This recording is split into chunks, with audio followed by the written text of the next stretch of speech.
Добрый день, почти добрый вечер. Давайте начнем уже.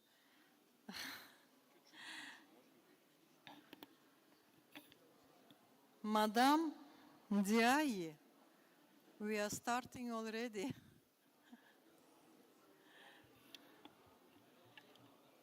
Let's start, please. It's your place. Okay.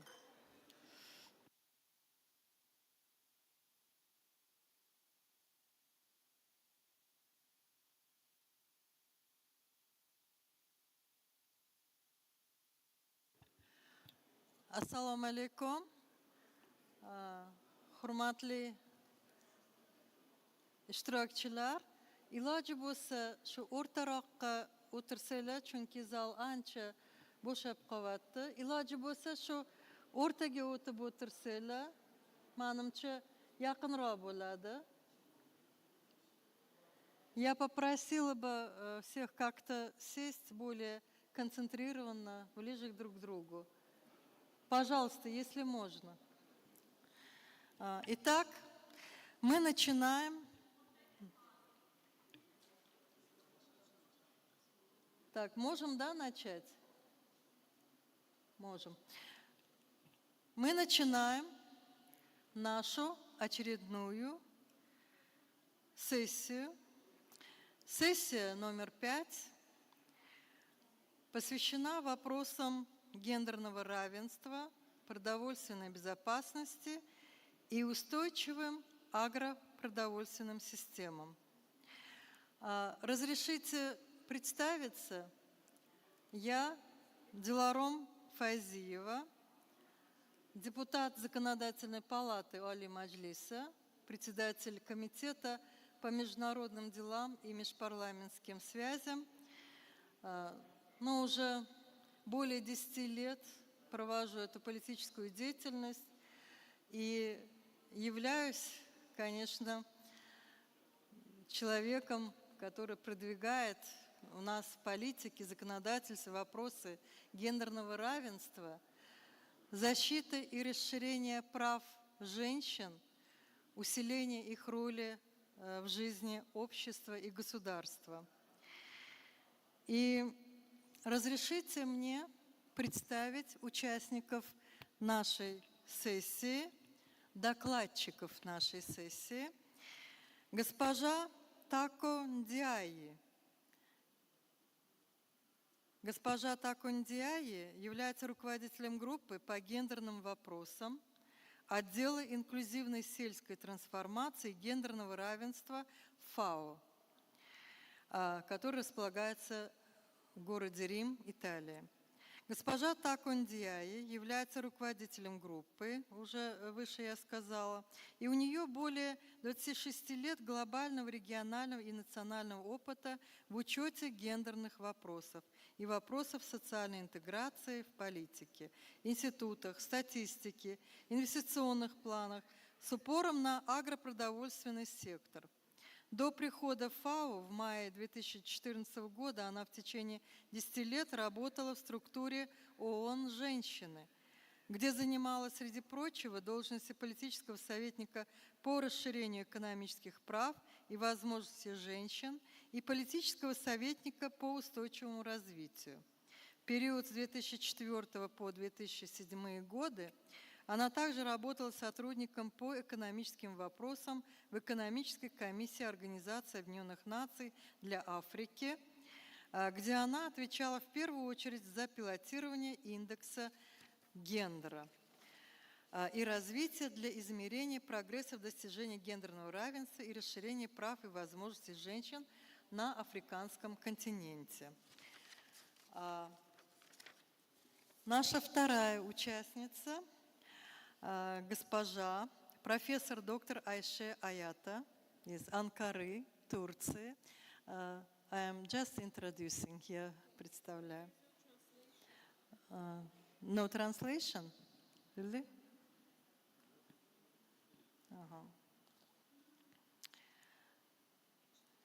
Профессор Айше Аята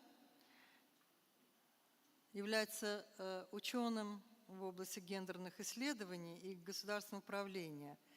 На протяжении 25 лет она является основателем и председателем Центра Черного моря и Центральной Азии в Ближневосточном техническом университете.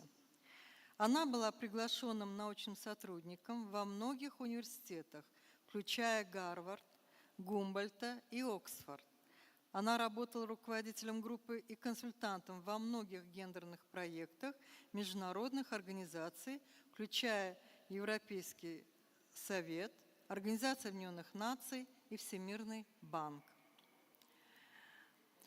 Следующая наша участница – доктор Шахарбану Таджбахш из университета Sciences Po, Париж, Франция. Профессор Таджбахш уже более 20 лет преподает курс по человеческой безопасности в Институте политических исследований Sciences Po в Париже. Она также преподавала в Колумбийском университете, Джорджтаунском университете и была приглашенным профессором в университетах Тегерана, Кабула, Нью-Дели, Притории, Москвы и Душанбе. Ее докторская степень, защищенная в Колумбийском университете, в 1994 году была посвящена женщинам Таджикистана. Ее долгая профессиональная карьера включает в себя работу в программе развития Организации Объединенных Наций в начале 90-х годов в качестве регионального советника по гендерным вопросам Европе и Содружестве независимых государств, а также в качестве исследователя и автора многочисленных национальных отчетов о человеческом развитии по всему миру. В последние годы в качестве консультанта Организации Объединенных Наций доктор Таджбахш провела обширную работу в Центральной Азии и Афганистане, уделяя особое внимание положению сельских женщин. Она является автором гендерной оценки сельскохозяйственного сектора Таджикистана, проведенной при поддержке ФАО, а также тематических исследований сельских женщин, работающих в сельском хозяйстве Таджикистана. И, наконец, следующая участница, докладчик, профессор Лола Саидова. Она представляет Институт стратегических и межрегиональных исследований при президенте Республики Узбекистан в Ташкенте. Я хочу сказать, Лола Саидова является ведущим ученым в области защиты прав женщин, гендерного равенства у нас в Узбекистане. Ее очень хорошо знаем мы у нас в парламенте. При разработке законов касательно обеспечения гендерного равенства, а также при разработке законов по защите женщин от насилия, Лола Саидова всегда помогала нам в этом деле. И также она активно вовлечена в вопросы гендерной экспертизы законопроектов. Принимая законопроекты, мы всегда обращаемся к Лоле Саидовой за советом, и она нам всегда помогала своими экспертными и как специалист не только помогает, но продвигает эти идеи в обществе и в государственных органах Республики Узбекистан. Конечно, можно о всех участниках говорить очень много, но я думаю, что сегодняшние их доклады, они скажут нам больше, потому что, конечно, всего мы не раскроем за такой короткий период, но мы сегодня попытаемся, конечно, обратиться к самым таким ключевым вопросам и в будущем, конечно, получить такие рекомендации, чтобы имплементировать и применять их в нашей общественной государственной жизни. Я думаю, это будет полезно не только для нашей республики, вообще для всего региона и в глобальном масштабе. И Сегодня целью нашей сессии является признание роли и вклада сельских женщин в агропродовольственные системы, повышение осведомленности о глубоких связях между улучшением продовольственной безопасности, устойчивыми агропродовольственными системами и расширением прав и возможностей сельских женщин, а также внесение вклада в обоснованную политику и принятие решений, освещая передовой опыт политики и практики.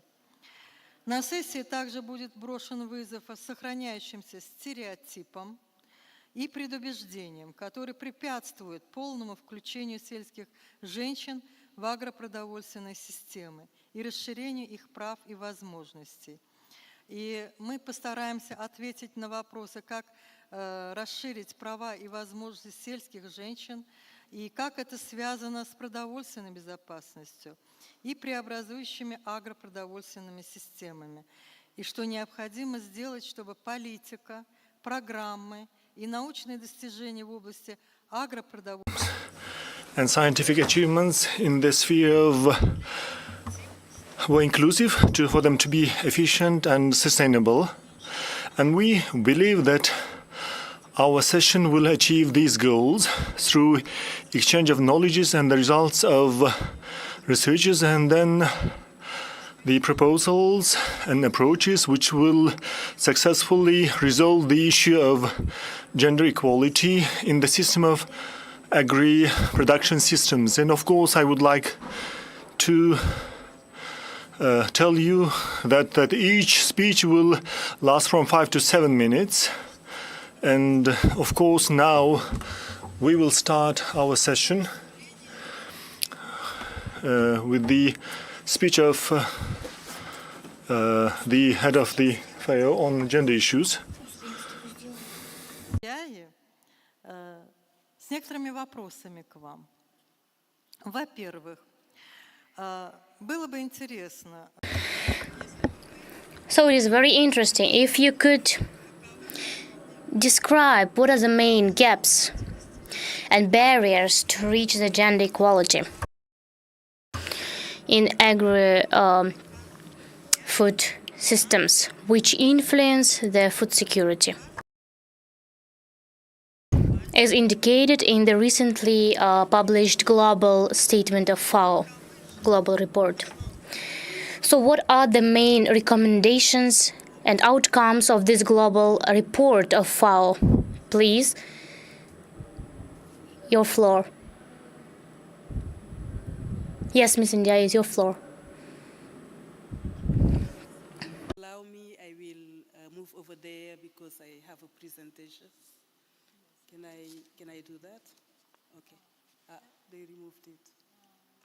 I have a PowerPoint, so if you could show the PowerPoint, please. Okay, that's fine. I can speak from here. Thank you very much, Madam Chair. And so I will be using the new report that was published by the FAO on the status of women in agri-food systems to respond to the question. So the report is really comprehensive. It really provides a global view of the status of women in agri-food systems beyond agriculture. No. Yes. Okay. Beyond agriculture, to also look at agri-food systems, looking at all the value chain from production to processing to processing to the sale and consumption of agri-food products. But also the report looks at different ways in which agri-food systems are conditioned by inequalities in terms of not only gender, but other intersecting factors of marginalization and exclusion. The report also looks at a different way for FAO to present such data, to go beyond the gender gaps in access to resources and assets, to also look at the underlying social norms, the cultural practices that undermine women's equal access to opportunities and resources. So we're trying to promote gender transformative approaches. But most importantly, the report also places gender and gender equality and women's empowerment as an objective of itself, as a means to achieve broader welfare in agri-food systems. So I'll share 5 main areas of findings from the report. I'll try and be as quick as possible.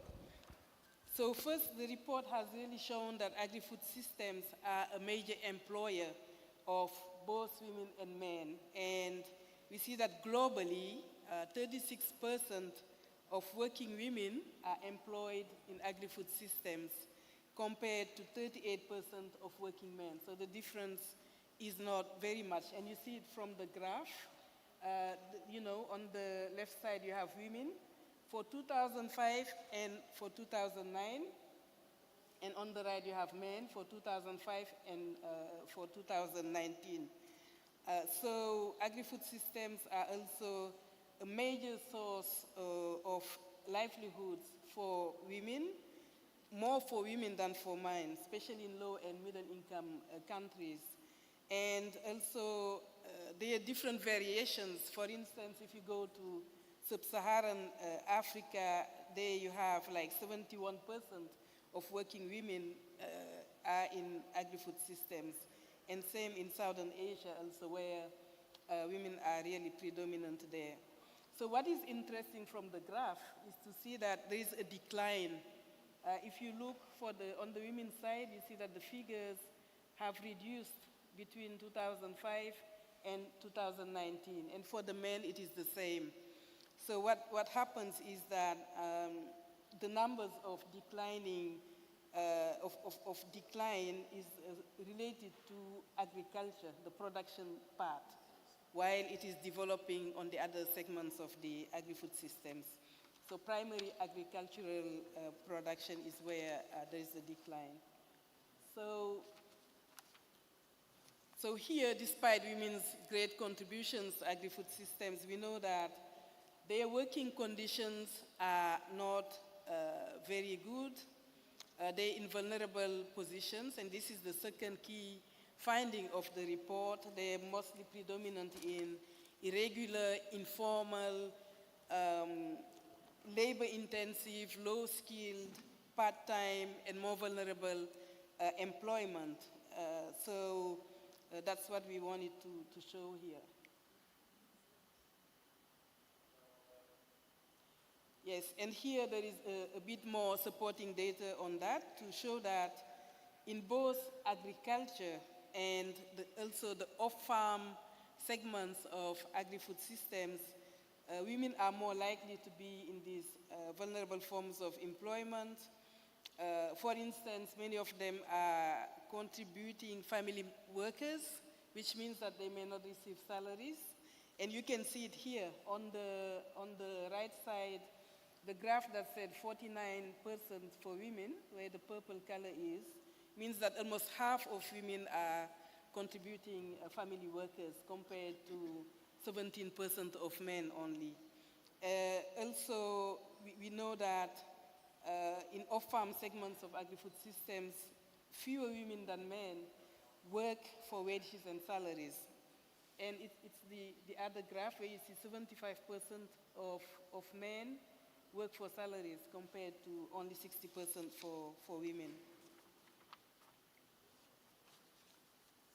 So again, here in terms of working conditions, we know that the gender gap in land productivity between female and male managed farms of the same size is 24%, and that also women earn less than men. For every dollar earned by a man, a woman would earn 82% of that, 82 cents in comparison. There are greater disparities when you look at regions, so these are global averages. The discriminations explain a large share of the wage of productivity gaps in agri-food systems. We also know that there is great gender inequalities in terms of women's care work, care burden at household level, unpaid care work, And here, for instance, on average, women spend 4.2 hours a day on unpaid domestic and care work compared to 1.9% for men. But there are regions where the gap is triple this. So the third area of finding is about access to assets and resources. And here again, we've looked at land, agricultural inputs, the services, whether we talk about, not only the ones that are directly related to production, but also the financial services, the marketing services, and so on, the digital technology. And what we found is that there are areas such as women's access to extension, irrigation, and ownership of livestock, where the progress has been extremely slow over the past decade. However, there are areas where there is hope, there is steady progress, when we talk about finance, for instance, and access to technologies. So here, when we talk about land, as you know, land is really a major resource, not only for production, but it's an important asset to have access to other resources, such as finance. And here, we've looked at 46 countries that have reported on the SDG indicators on women's land rights. FAO is custodian for two SDG indicators, which are 5A1 and 5A2, and those are related to women's access to agricultural land, but also the legal frameworks that protect women's right to land. And in 40 of the 46 countries, men have greater ownership of land than women. And you can see it from the graph. All the dots that you see above the diagonal are the countries where land ownership is much higher for men than for women. So you see that there are very, very few countries under the diagonal. So the protections are also low in 50% of the countries. And we also find that there is some reduction in the gender inequalities when it comes to mobile internet in low and middle income countries, and that has moved from 25% to 16%. So the fourth area of finding is related to the discriminatory social norms and rules affecting women and girls. And here we know that those norms are really at the heart of gender inequality. They're difficult to change. They're related to people's value systems. And in a majority of countries, for instance, there's still many people who believe that it is not good for women to work because it's detrimental for children. There are food taboos. There are countries where women are denied access to nutrient-dense food, proteins. And there are also many countries where wife beating is still acceptable. So we need policies to change those social norms a bit more quickly. And we looked at different policies in the agriculture, in the agri-food systems. And unfortunately, there is a lot of progress in terms of problematizing, recognizing that there are gender inequalities. However, very few of them, only 19%, include policy goals that are related to gender. So we recognize the problem, but we don't address the problems. So we looked at also resilience issues, women's coping mechanisms and resilience to shocks and stressors, and how gender inequalities plays in that. And we looked at climate change, the COVID-19 pandemic, but also conflict. And here, for instance, 22% of women lost their jobs in off-farm agri-food work in the first year of the COVID-19 pandemic, compared to with only 2% of men. When we talk also about food insecurity, it was a lot more detrimental to women. More women were impacted than men. And also during climate change, some of the data show that women tend to reduce their working hours less than men. Even when it is very hot, they still stay in the farms working. And here, when it comes to the COVID, you know, everything under that line are the impact on women and men in terms of negative impact.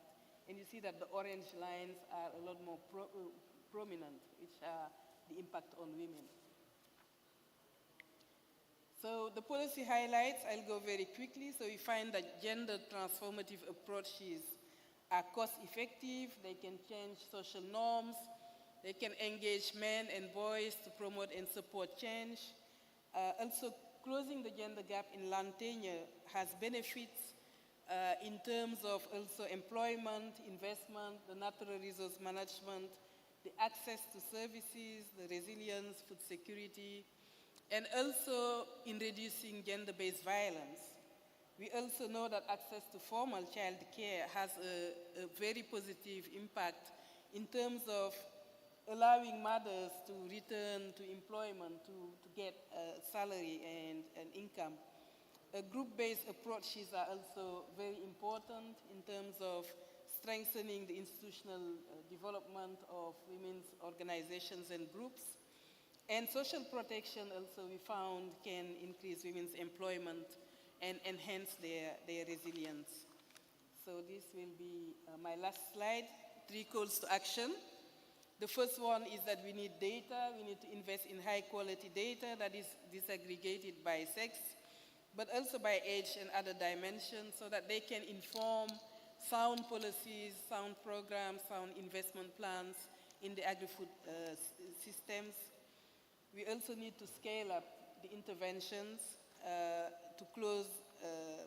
which close asset and resource gaps, and that doing so, the figures show that it would increase global GDP by 1% and provide food security for 45 million people. So it's not just good for women, it is good for society, it is good for agri-food systems. We also know that interventions must be intentional and focus on empowerment, and that if we really intentionally focus on addressing the gender gaps, we can increase the incomes of an additional 58 million people and the resilience of an additional 235 million people worldwide. So it is time for us to grow equality. Women have always worked on agri-food systems. It is time for agri-food systems to work for women. Thank you very much.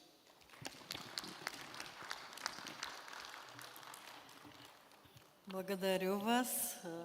Я думаю, Thank you so much for with satisfaction we have heard your informative speech, Ms. Indiai.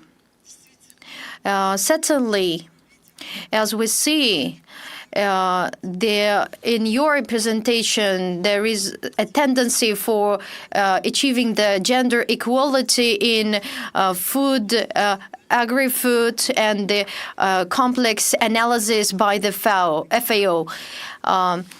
And the expansion of the rights, women's rights in agri-food systems that is presented in April 2023. The statement, the speech, the report is given by in the sphere of the and the complex presentation of the past 10 years, and it is reported focused on the in the gender equality. And I would like to note, I would like to emphasize the fact that Ms. Indiana told that in her statement that the women in any spheres is more vulnerable. For example, in terms of economic and remaining without any, during the pandemic, they remained without any job, employment, and they were strict, and they were strictly to any changes in climate changes, and it means that we will have to elaborate the following issues: the women that are engaged in rural areas, in rural work, that burden that takes the woman, and the issue of gender equality in terms of the distribution of the employment of women's employment in the specific places is very important. But in terms of, and we have argued who will be more in our whole. There will be more women or man, but we see that here we can see that the more people are gathered in here are men, but it means that we will work to achieve the gender equality, because we see in here that the participants, men participants, are more than women. Thank you for your informative speech. And certainly, further, we would like to discuss about the statements about in the reports Turkey, Tajikistan, and Uzbekistan, as well as other countries who will focus on formulate of policies and strategies. As the focus on women who are working, who are living on the rural areas should be more. But I would like to add the Institute of the Society. The Institutes of Societies are working, are collaborating in this issue, and it is very important to work on this based approach and now. I would like to go further of the session. Now the floor is given to Miss Dr.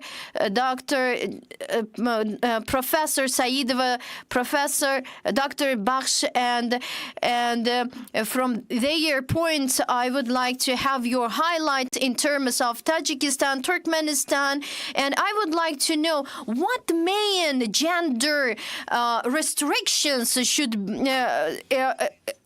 available in your country, and what kind of issues and opportunities you have in terms of your country.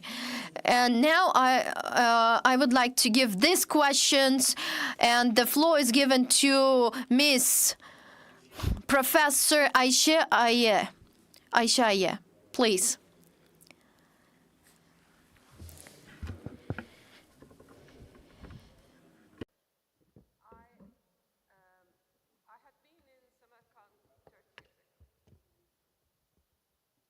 I had been in Samarkand 30 years ago. Every Anatolian Turk considers this country as their roots. So do I. And I was very impressed, I must say, and I should start with that, by the huge development, including this Congress Center, that has happened in this country.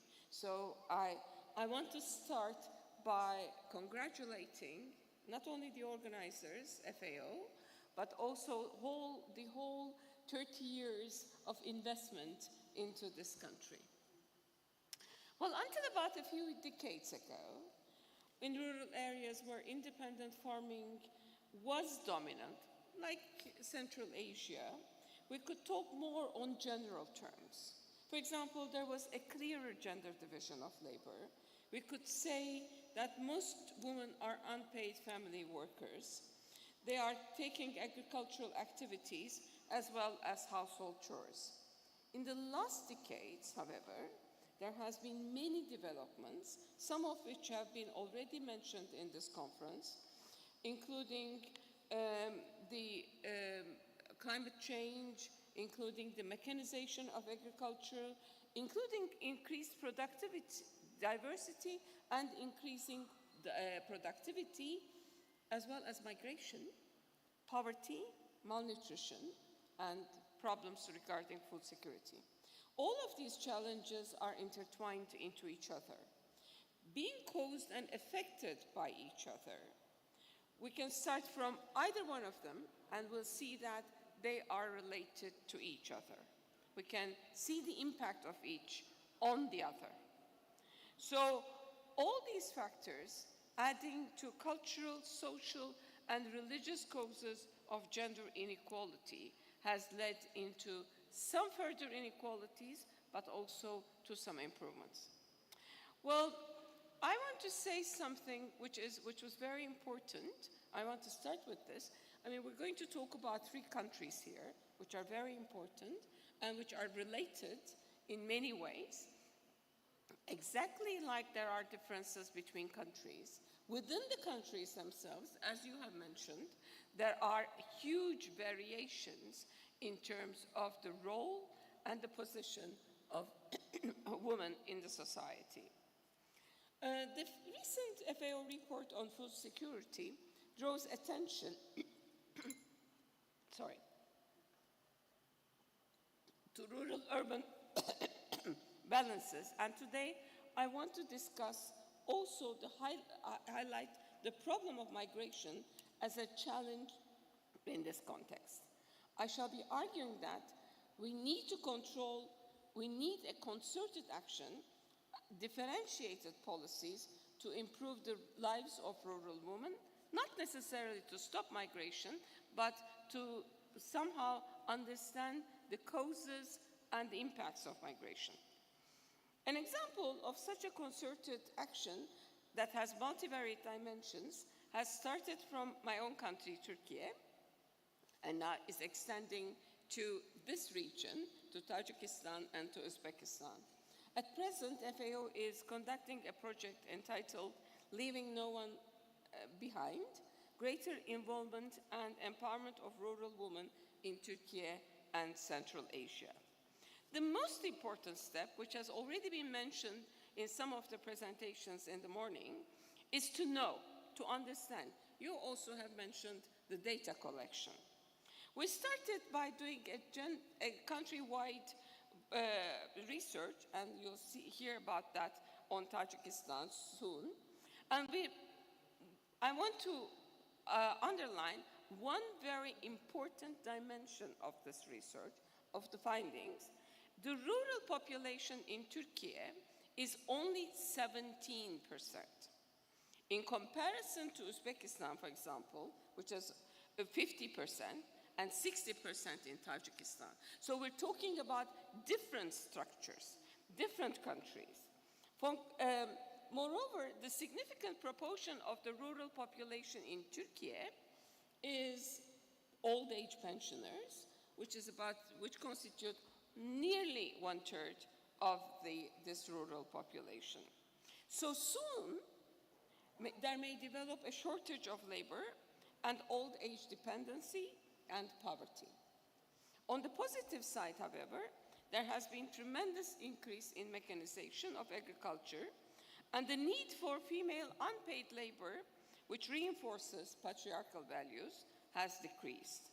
The educational level of young women has increased, which also leads to a distancing from manual agricultural work unless it has a personal satisfaction. Women seek to enhance their income by doing wage work, however, by increasing the value of their produce. Women's cooperatives have been very successful in creating this added value. We reiterated the fact that women are willing to be active in the economy, earning wages, which empowers them economically and socially. We also found that rural women need resources such as credits, land, machinery, and probably the most important of all, they need technical knowledge from production mechanisms to marketing. Rural women are deprived of many of these resources due to cultural and social reasons. For example, in Turkey, in the last 100 years, men and women have equal legal right for inheritance to land. However, there are areas in Turkey where women are denied their legal right. So in those areas, there are women less enthusiastic to go into agricultural entrepreneurship, whereas women that have land have shown that they're very willing to undertake innovative entrepreneurship. So affirmative action is necessary, is still necessary in rural areas, not only to empower women, but to have sustainable food systems, to increase the GDP, and to overcome malnutrition and poverty. Otherwise, the exodus from rural areas will continue, and this may lead to a very wide array of problems. This brings us to a new challenge and opportunity. In our research, we found that young and educated rural women are very open to new technologies and digitalized, globalized economies. They're open to innovations, are willing to take initiative and entrepreneurial action. There are women investing in soil-less strawberry production, following the Rotterdam market on flowers to cut their carnations. This very advanced production mechanisms, however, leads to a very important inequality.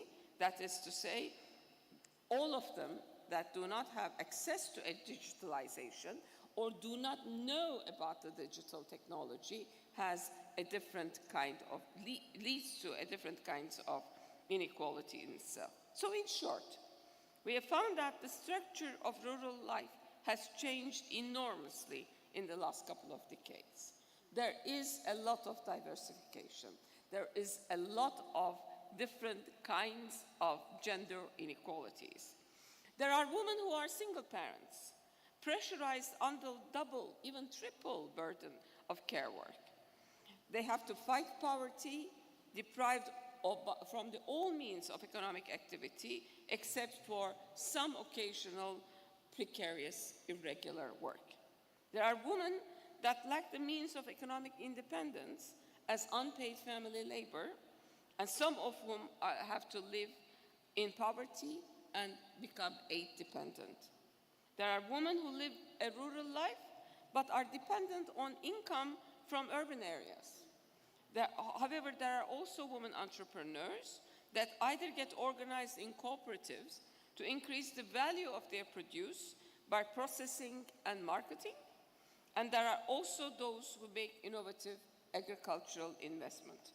All of them need special measures of support, not only the poorest, not only the most advanced, but all of them need differentiated support and affirmative action. Rural areas need institutions that can develop policies that will be transformative in order to eradicate poverty, enable food security, empower women, and ensure equality and social justice.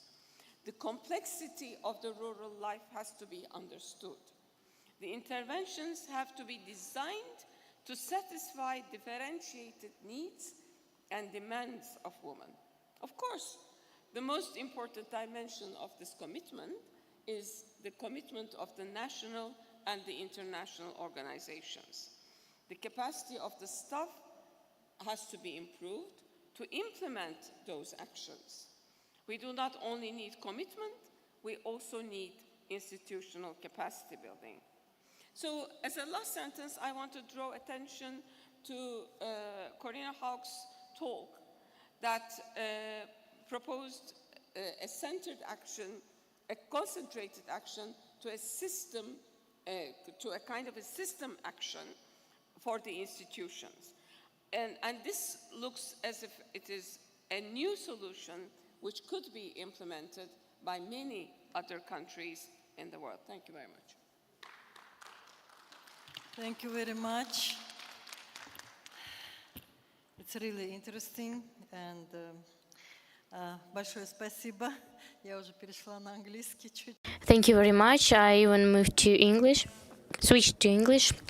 As I noted, indeed, Ms. Hayatov spoke about the importance of education, about the level of education.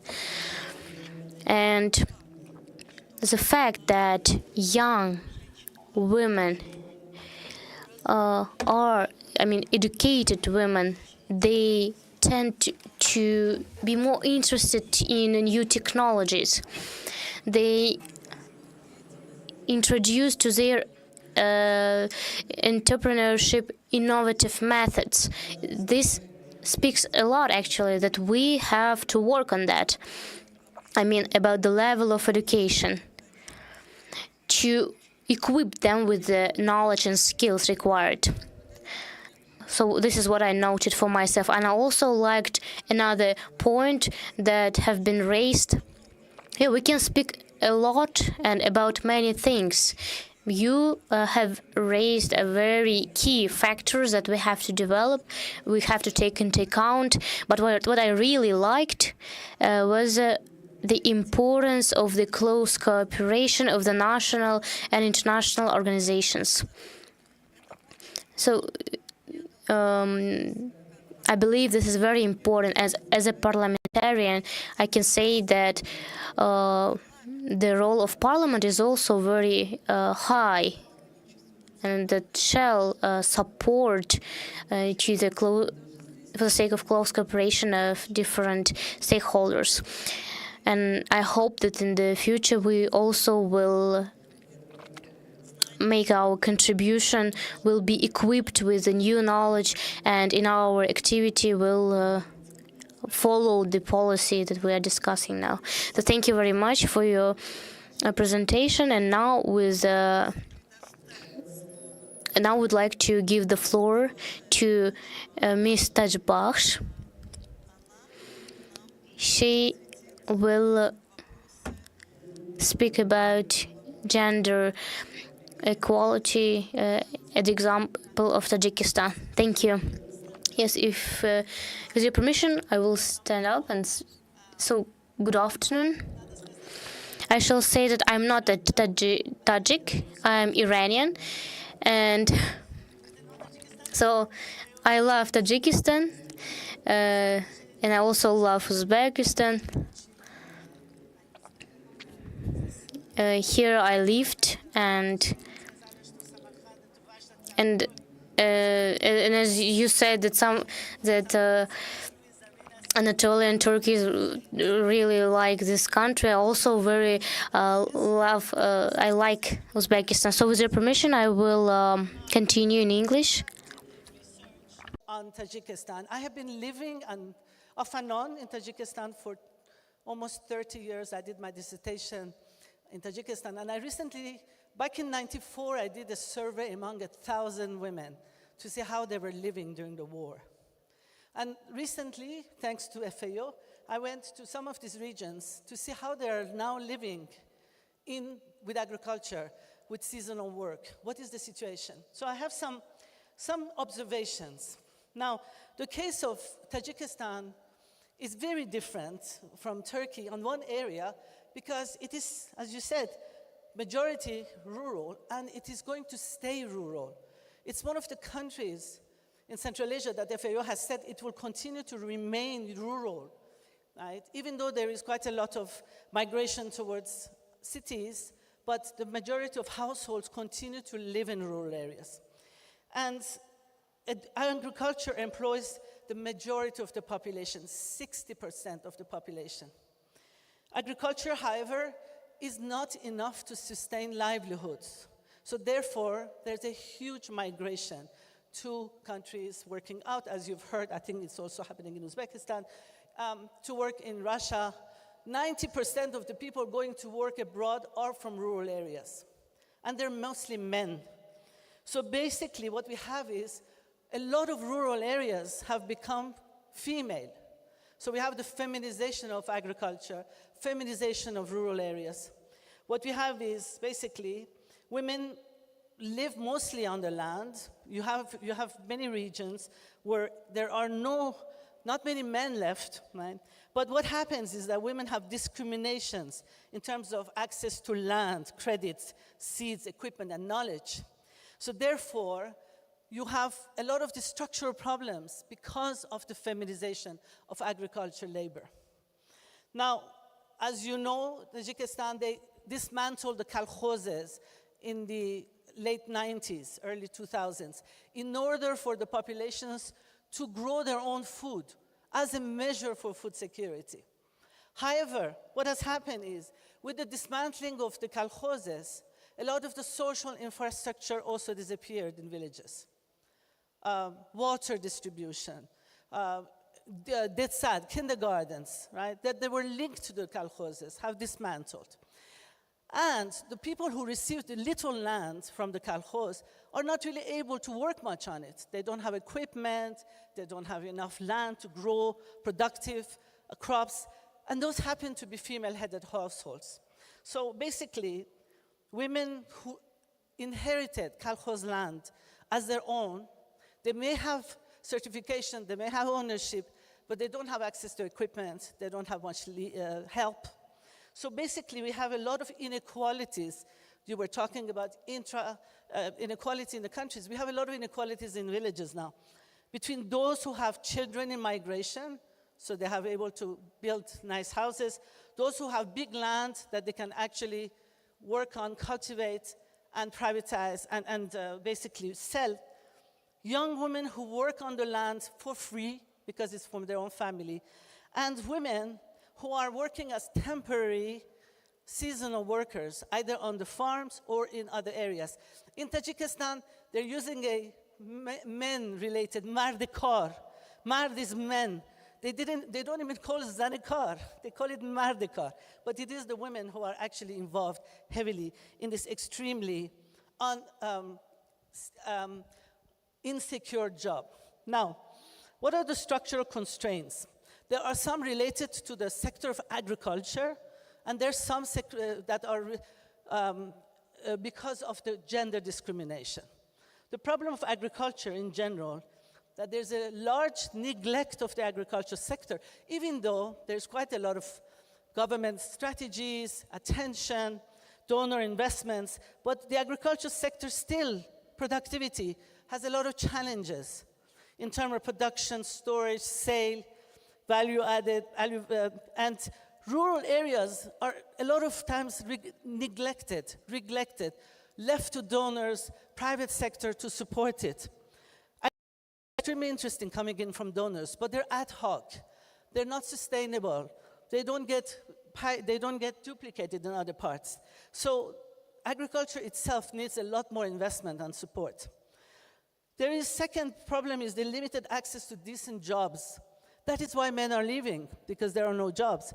And that is why women are becoming temporal, this mardikar, that is very insecure jobs, that is very vulnerable also to abuse, to all kinds of problems. The third problem is infrastructure. The water problem is very serious still in terms of irrigation. A lot of the villages that I visited, people are using ditches both for drinking and for irrigation. Water system distribution in villages is still very problematic. And fourth is the poor enabling environment, the social infrastructure, the fact that there is no kindergartens in villages, transportation, water distribution, schools, health sector, all of these things need to be majorly rehauled in these types of rural areas. Now there's a number of gender-based constraints. Women are now alone maybe because their men are abroad, but that doesn't mean they have more power. They definitely don't, young women don't have more power, they don't have more decision-making because the men abroad send the money to other brothers who are still there or to the mother-in-law. The decisions are not in the hands of the young women in terms of investment, the ones who are actually working. So more responsibility, but less power because of the migration. Second is that the problem was the structural issues related to gender discrimination in agriculture. only 21%, 21.7% of the dehqan farms are owned by women. But dehqan farms are extremely important for livelihoods, for food security. Women have very small land. They do not have access to equipment, so they have to hire or do it by hand. They don't have access to credits. Banks do not like to invest in women because women don't have collateral. And the interest rates of the private sector banks are very, very high in rural areas. So basically, lots of problems with not having access to credit. So this informality leaves them insecure. And then third problem is the patriarchal values we were talking about. There is this kind of a dichotomy. Even though there is more responsibilities, traditional values are coming back in rural areas. And what was very interesting is the more a family was well off, the more they were traditional and patriarchal. The more women have to work in the field, the more they have to have no man to tell them what, the more they were kind of non-traditional. But the patriarchal values, I think, is something that we need to really work on, the social norms. Right? So how does all this affect food security? Obviously, households are very food insecure. 19% of the households are moderately to severely food insecure. They eat mostly bread and oil. There's no diversity. They spend 53 to 55% of their expenditures on purchasing food, which means that they're very much dependent on the market and the high prices that are fluctuating. So what they do is they restrict meat, restrict consumption. And so the nation is food insecure because women are food insecure. I'd like to make that connection very clear. Right? And so rural women are the primary food producers, and they play essential roles in managing natural resources. If we want the country to be food secure, we need to invest in women. This is a very simple equation. Right? Now, so women are potential agents of change. Their role in agriculture is very important, and if the opportunities are given to them to lift the barriers, they can make a revolution, if I can call that word. I'm sorry, as an Iranian, I don't like to use that word, but they can make an overhaul of life, both in rural areas and for the national economy. Now, let me give you some recommendations, then. What can we do? Right?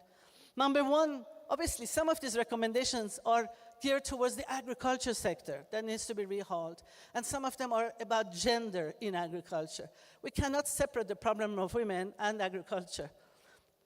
Number one, obviously, we need to have to invest a lot more in agriculture management, in access to land, quality inputs, finances, and services, improved irrigation, not only for the women and for the men, but because a lot of the villages are mostly farms are run by women, we do have to specifically target women to these types of management of agriculture. Second, the question of agribusiness that has been discussed quite a lot in this conference is very important, and I've seen quite a lot of investment by donors in this sphere, also a lot of innovation, a lot of new interesting happenings, right, that is on agribusiness. But the issue is that we need to continue them. It's not a one-time off experimental issue. The problem is that we really need to connect them, add value. We need to support the women all the way from production to selling it to the market. And we need to make sure that they also use the products themselves, not just only for external markets. There's a lot of, in the report, I've put in a lot of recommendations in terms of engaging specialized products, proper certification, value chain linking with knowledge and training, promotion farm to table, and doing non-farm entrepreneurship for the women in terms of ecotourism, et cetera, in villages. Investing a couple of things that have to do with specifically targeting women. Investing in connectivity. I would like to tell you that one of the most amazing things I saw in the villages were the way that women were using the phones. Because of their husbands being in Russia, they gave them a phone and a SIM card so that they can communicate with their relatives abroad. But after communicating, they were going on TikTok, they were looking at different recipes. They were looking at, Faberlink that they could sell, they could buy, etc. So there's a lot of interest and potential and knowledge and education of women and connectivity. But we need to make sure that we give them mobile phones, internet use, training on the use of the ICTs, platforms. We need to solve the questions of access to banks so that they can, if they buy and sell to the internet, they can get delivery. And two last things is the collectivity. Now, I was jokingly saying to Madame, we need to bring back the kolkhoz. And she said, no, well, kolkhoz idea is no longer of our age. However, collectivity, something, because these farms are too small and everybody's doing the same thing. And so some of the best examples I saw when people were producing together, or there's a system of parvoz, I think it's called, where they bring the cows together, they produce milk, they work the milk together, the dairy together, or a couple of small farms get together and produce together. So I think that there's a lot of recommendations in terms of revitalizing this idea of collectivity, community, so that we basically have specialization in one village, so that not everybody is doing the same thing. So this idea of actually pooling, P-O-O-L-I-N-G, together, so that we can actually work better together. And finally, counting the patriarchal social norms and harmful stereotypes. And for that, I just have one innovative recommendation. We need to involve the young women who are full of knowledge and innovation and desire. But we also need to involve the mother-in-laws so that they can also, together with the young women, get involved in these types of productions. And so that the mother-in-law and the daughter-in-law, the Kelin and the, and they work together. The mother-in-laws have knowledge for management. The young women have innovation. I think it's by putting them together that we can actually remove a lot of the barriers to stereotypes and to patriarchy that actually goes through the female, not the male even, line. So thank you for listening to these recommendations. Благодарю вас, госпожа Таджбах. Действительно. Thank you very much for such a large-scale research, and we see that all the social and cultural aspects, the problems with infrastructure, etc., all the factors, they influence the real position of women in the rural area. And I believe that we need to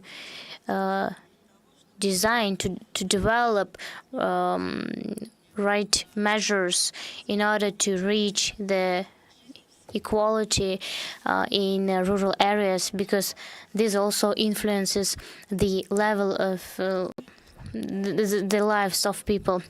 I thank you very much. I can speak a lot actually, but we are lagging behind a bit of time. So with my pleasure, I would like to give the floor to Professor Lola Saidova. Please. Thank you. We will speak about Uzbekistan. I understand that the worst position is to speak the last. Being a professor for many years, I understand it very well. But despite it, and as we speak about the gender equality, and many believe that these are the just women's rights, but I'm happy that here we have a lot of men. And gender, it's not just women, it's also men, because it's so maybe sometimes, maybe someday we will speak about problems of men, but today about women of Uzbekistan. So Uzbekistan is a country that is rapidly developing and conducts social and political reforms.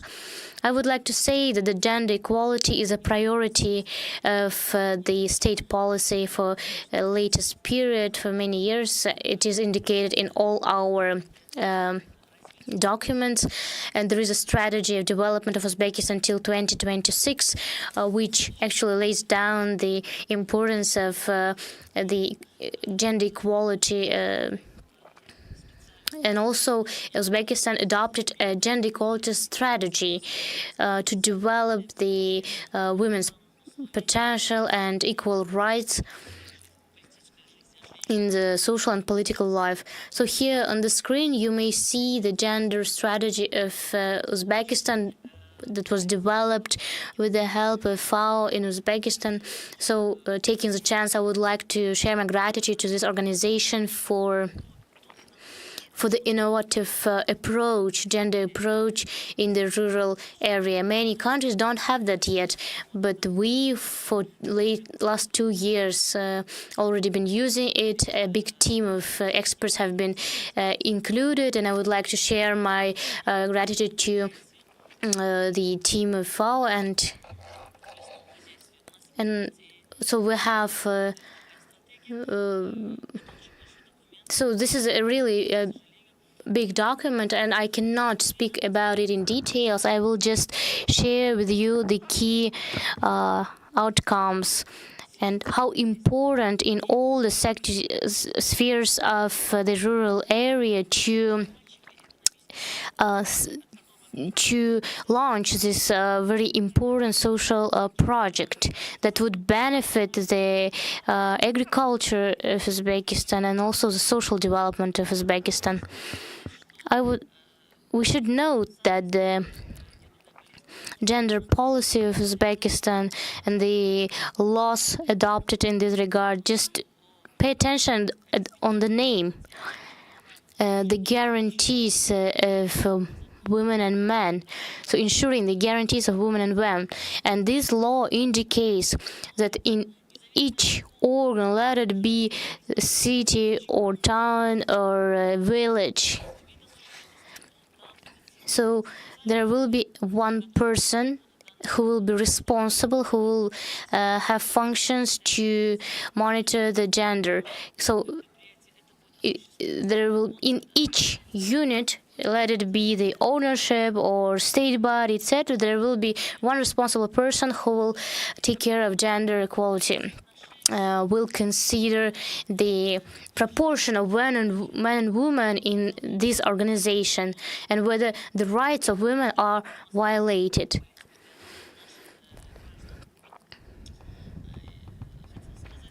And also, today we're speaking about the global problem, the fifth goal of SDG, but we cannot speak about the goals, not speaking about the food security, about the poverty reduction, or about importance of education, as well as the good conditions for living. So these are all interconnected, and when we were developing the strategy of gender equality, we were stemming from that all these factors are interconnected and we have to take them into account. Therefore,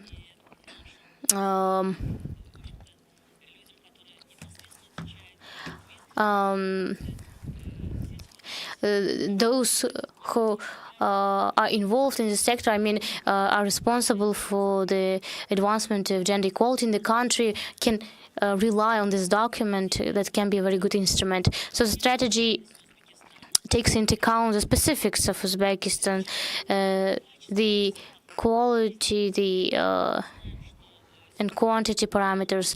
We know that. And actually, it was said that the population of Uzbekistan is more than 36 million, and out of them, 40% live in rural areas. No, not 45 and not 50 as we believe. It's already 40, and more than about 60% lives in cities. And this changes actually the structure of the society.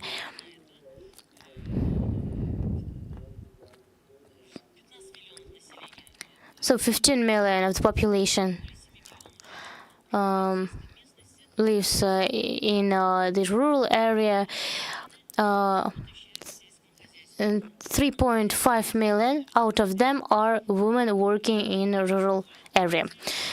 and they provide for more than 26% of GDP of our country, and we shall say that 20% out of all entrepreneurs are women, and among farmers more than 7%.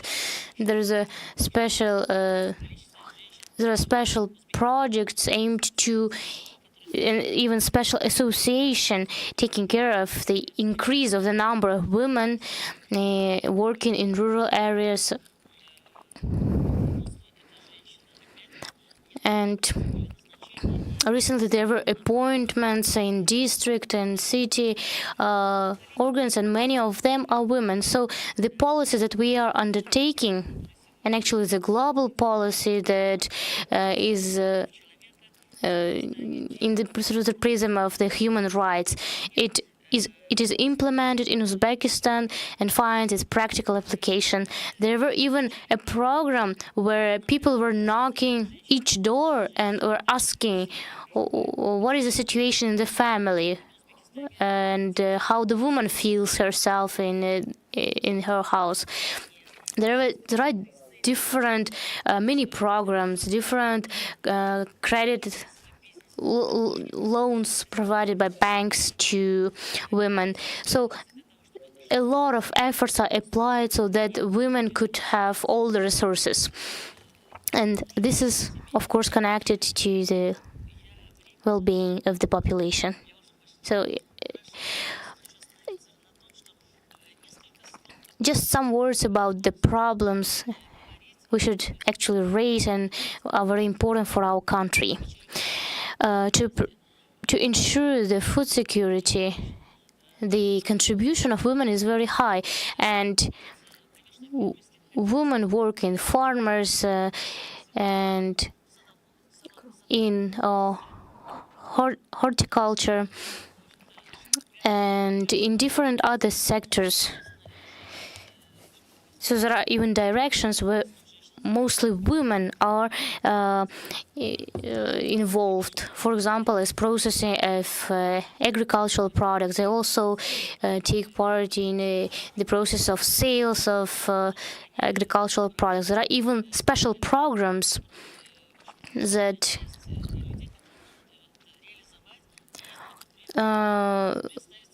support women, which provide for support so that women don't go to market and don't sell directly, but there are special logistics, etc.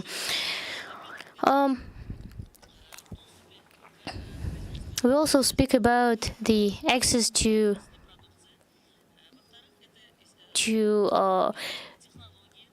production, to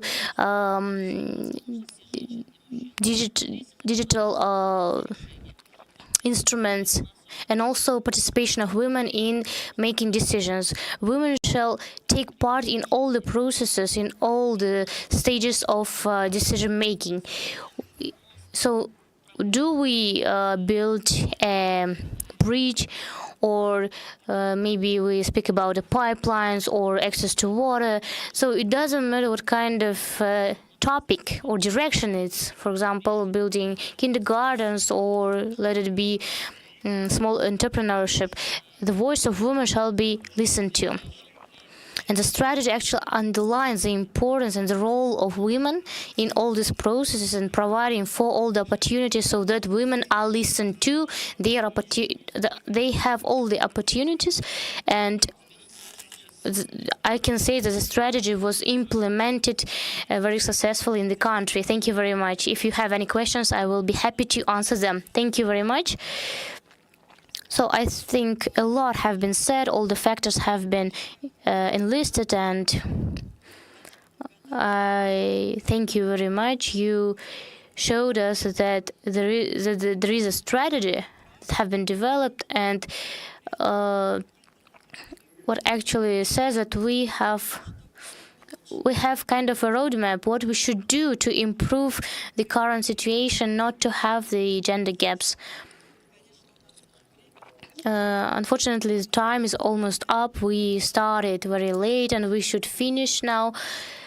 And I think the question and answers can be given in the private talks later on. We can discuss it later. So you want to say that there is a question, right? Okay, let it be an exception. Just who has any opinion or question in regard to our discussion, please.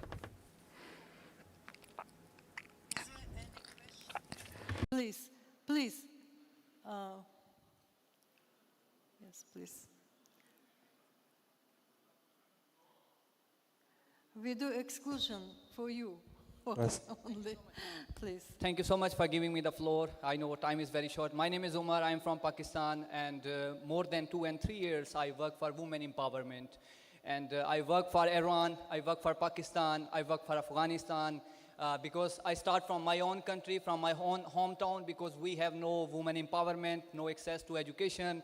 As well, I lost my sister, 12-year-old, and there is a lot of problem. So I work in the UN project, the Women Empowerment Project. There is respectable panel. You have authority to speak on different floors.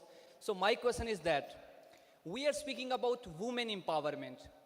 Women empowerment is not only relevant to, I think, agriculture sector. Of course, agriculture sector is very important. I am also agriculturist. But how we can empower women in the sector of higher education, in the sector of education, unless a woman is not president, unless a woman is not a rector, unless a woman is not a minister, how we can empower women. One thing. And last, finalizing, in Uzbekistan, I live in 3 years. Yaram Uzbek, Yaram Pakistani. In Uzbekistan, one of the biggest issue, the early marriages of women. How you see and address this issue? Thank you. What was last? Early marriage? Yes. Окей. Ну понятно.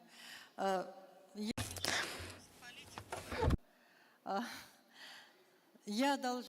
I see here the question is in terms of political. If I say in Uzbekistan, if I say about Uzbekistan, we are taking for the past years undertaking large-scale reforms. We have lots of scholarships provided by the country, and our president is paying more attention to the women and girls, and we have here in Uzbekistan lots of scholarships provided for girls and granted by the government, and we have lots of opportunities, but I can talk about this a little bit later in our private talks, and we need to limit. We have a time limit, and we have to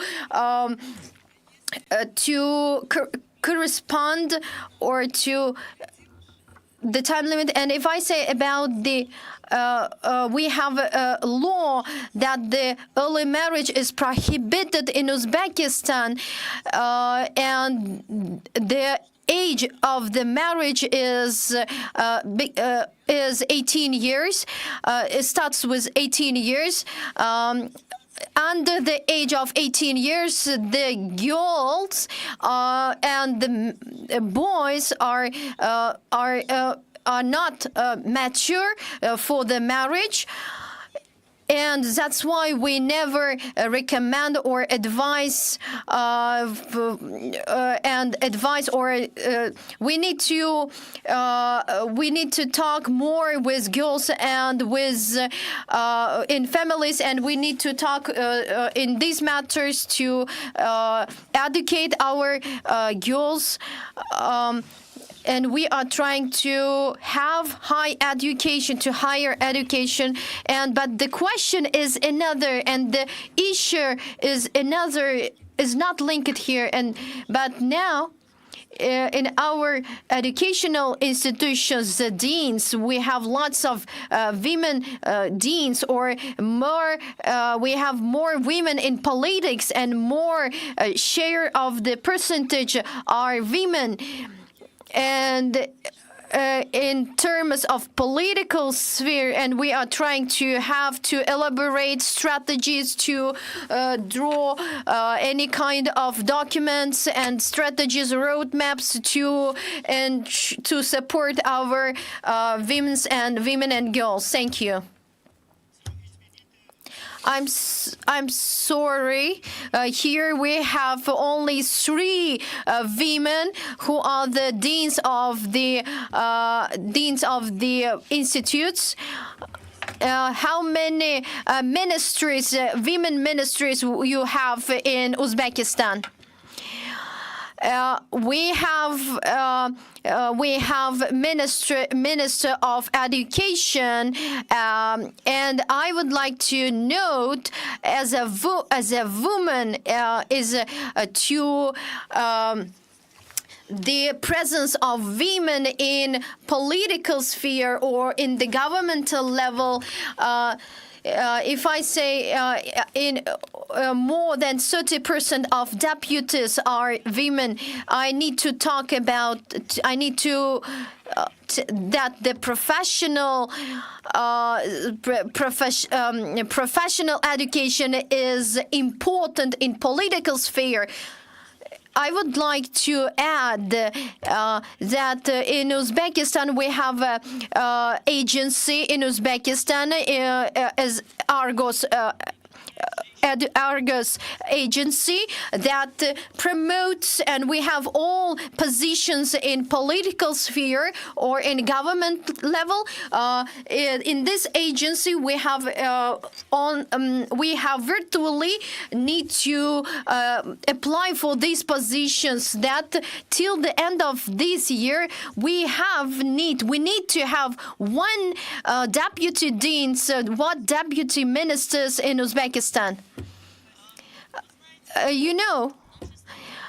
Our strategy is applied till the 40%.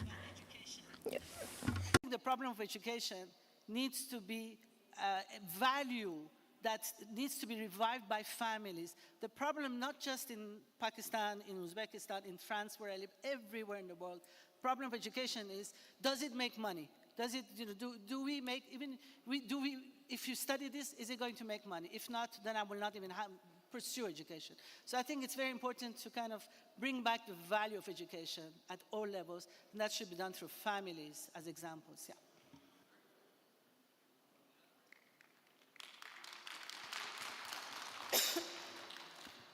Yes, I just wanted also to say a few words that really investing in women's empowerment and gender equality is one of the smartest shortcuts to achieve the SDGs, especially SDG 2. And if we take women's nutrition, for instance, we know that educated, healthy, and well-nourished women, they have stronger children with stronger immune systems who perform better at school. And we know, for instance, that during the first 1,000 days of pregnancy, that's where you have the brain formation of the child. And the women's nutrition is very crucial to have children with healthy brains, because we're talking about education, so you cannot really separate education from health and from women's empowerment. They're all related. So I will stop there just to say that we have to be strategic and invest in women's empowerment. Thank you. Спасибо большое всем, кто задал вопросы, и всем, кто... Thank you very much for the panel speakers, participants, and who have worked with us. And now we have beyond all the behind the time limit, and we need to end to conclude this session. That we need to. We know that we have to a lot of work to do to empower the girls and women's in our society as in terms of on internationally or regionally, when we advocate always for women.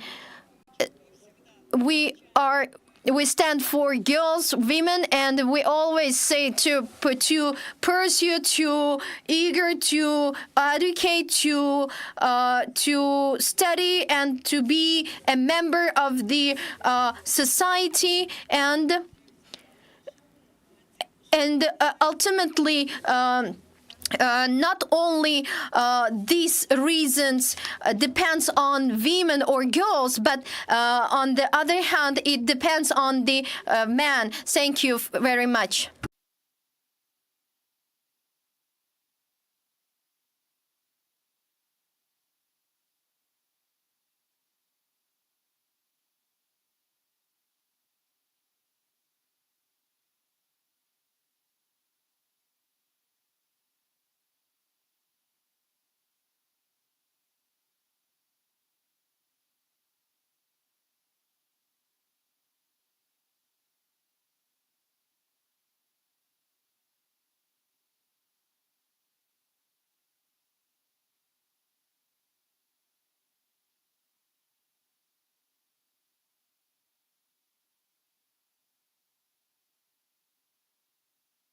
Спецсвязь, можете подойти, спецсвязь.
Раз, два, три.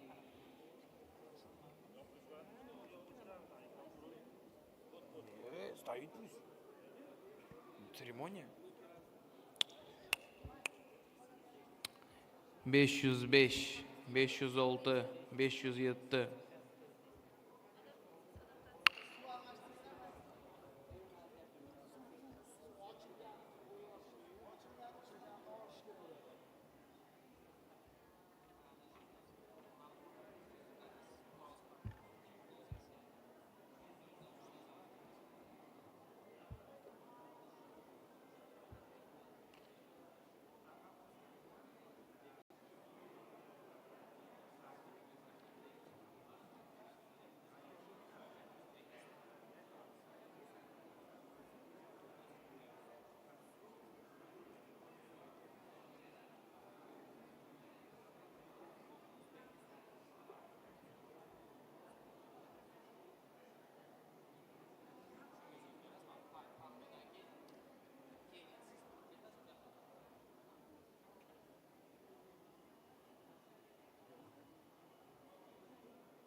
Hello. Dear guests of the closing ceremony, could you please take your seats? Уважаемые гости церемонии закрытия, просим вас, пожалуйста, занять свои места. Рассадка свободная.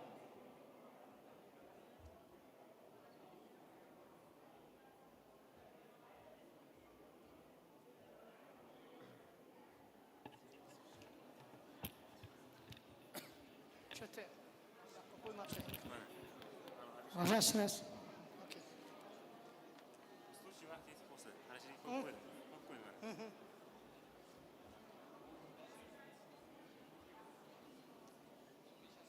Okay, ladies, gentlemen, I would like to ask you all to get your seats, please.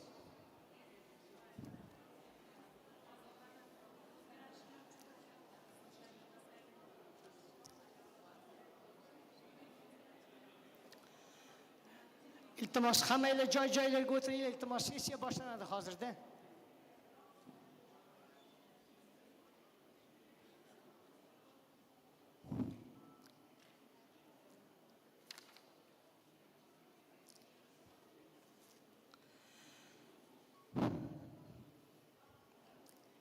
Thank you, thank you.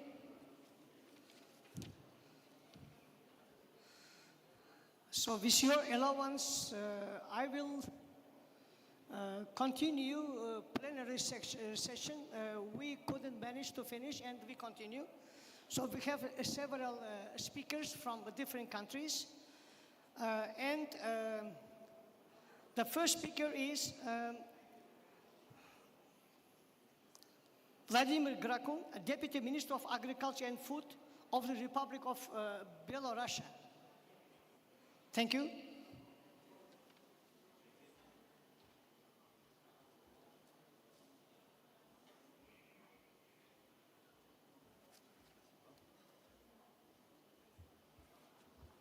Уважаемые коллеги, позвольте от имени Министерства сельского хозяйства и продовольствия Республики Беларусь поприветствовать участников международной конференции. В своем выступлении я хочу отметить, что современное состояние мировой экономики можно охарактеризовать категорией турбулентность, которая рассматривается как высшая степень нестабильности глобальной экономической системы. И в этих условиях продовольственная безопасность остается одним из приоритетов социально-экономической политики любого государства, который связан с достижением на национальном уровне целей устойчивости и развития 2. Ликвидация голода, обеспечение продовольственной безопасности и улучшение питания и соответствие устойчивому развитию сельского хозяйства. Республика Беларусь в достижении отмеченной цели показывает высокие результаты на основе устойчивости национальной продовольственной системы. Мы выбрали уникальный путь развития сельского хозяйства. Отрасль формирует 7% валового внутреннего продукта страны, создает более 250 тысяч рабочих мест. Сформированная на основе международных требований национальная система стандартизации и сертификации гарантирует производство безопасной продукции. Внедряются новые ресурсосберегающие инновационные технологии, которые направлены на формирование конкурентных преимуществ белорусских товаров, в первую очередь повышение качества и снижение себестоимости. Все в совокупности основывается на мощном кадровом потенциале. Беларусь всегда вносила существенный вклад в обеспечение глобальной продовольственной безопасности. Страна экспортировала сельскохозяйственную продукцию и питание в более чем 100 стран мира. Доля Беларуси в мировых поставках калийных удобрений составляла более 20%. Несмотря на то, что 2022 год характеризовался беспрецедентным санкционным давлением и рядом внешних вызовов, страна смогла не только увеличить объемы производства, но и экспорт за счет расширения географии поставок и диверсификации ассортиментных позиций. В 2022 году экспорт агропродовольственных товаров составил 8 миллиардов 300 миллионов долларов США и достиг максимального уровня за весь период независимой республики. Беларусь является одним из крупнейших в мире экспортеров молочной продукции, льняного волокна, масла рапсового, колбасных изделий, сахара, мяса птицы. Мы гордимся достигнутыми результатами, но не останавливаемся и в условиях нестабильной глобальной экономической ситуации и непартнерского поведения ряда зарубежных государств двигаемся дальше. В сельском хозяйстве и пищевой промышленности реализуются новые инновационные и инвестиционные проекты, в том числе с участием государственной поддержки, которые ориентированы на эффективное использование отечественного сырья и на выпуск продукции с высокой добавленной стоимостью. Совместно с партнерами по Евразийскому экономическому союзу, странами Содружества независимых государств и в первую очередь с Российской Федерацией развиваем системы селекции семеноводства, племенного животноводства, разрабатываем современные технологии производства кормов, совершенствуем ветеринарное обеспечение отрасли, проведение научно-исследовательских работ и обмен опытом в области инновационных достижений. А это является твердой основой для стабильного производства конкурентоспособной продукции и устойчивости продовольственной системы. С другой стороны, Беларусь неоднократно на различных уровнях и площадках обращала внимание на то, что введенные Соединенными Штатами Америки и Европейским Союзом в обход Совета Безопасности ООН односторонние принудительные меры против белорусского калия подрывают основы глобальной продовольственной безопасности. В этой связи исходим из необходимости отказа и политики таких ограничений. Об этом шла речь на 43-й конференции ФАО. К этому призывали страны Африки, по-прежнему не имеющие доступа к удобрениям в ходе саммита ООН по продовольственным системам. Почти 1/3 населения планеты сталкивается с проблемой умеренного или острого отсутствия продовольственной безопасности. Эту проблему нужно решать совместными действиями. Страны в силах принять незамедлительные меры, которые в самом ближайшем будущем. So we have to apply the efforts, the measures that would influence the global food systems. We have to eliminate the barriers, and we have to eliminate the one-side restrictions. Today, we should focus on the joint efforts to speed up all the efforts that to be applied to hunger reduction. So we have been cooperating with FAO for many years. Belarus is open for cooperation, for discussions, and development of constructive models and instruments in social sector, in the development of rural areas. We, as participants of FAO, are ready to counteract all the problems and all the challenges in each country of the world. So in conclusion, I would like to share the gratitude to for the organization of the high-level conference. Thank you very much.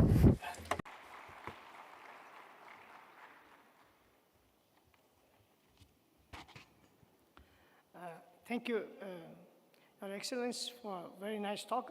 We have historical very good relationship to Belarus. We have lots of projects, and every year we continue our collaboration increase. And I am very happy to see Mr. Grakun here in our conference.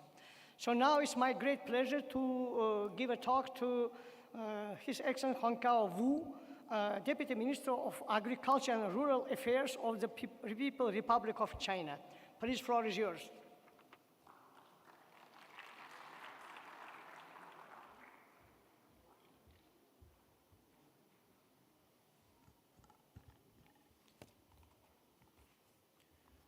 尊敬的各位部长、国际组织代表、女士们、先生们，大家好。Ladies and gentlemen, good afternoon.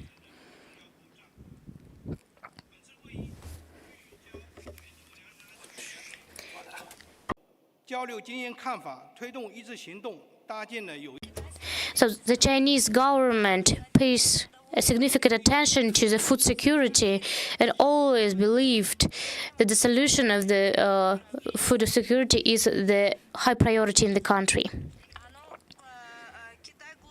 So China has deeply considered and developed the grain storage in the country, and also aims to increase the production of grain, and is being stable for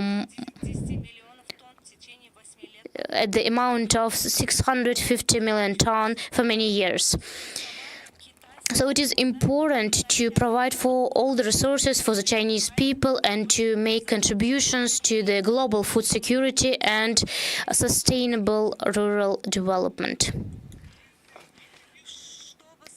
To cope with the global problems the world shall counteract and together and react with joint efforts to focus on the digital agriculture and green agriculture, as well as the agricultural equipment, and to conduct the cooperation in biological selections, equality and safety, as well as following the principles of multilaterality, and also to develop this sector which would help to develop sustainably. So our meeting, which have been organized by the Ministry of Agriculture of Uzbekistan, so I'm sharing my gratitude to organizers and for the technical support which have been provided by FAO.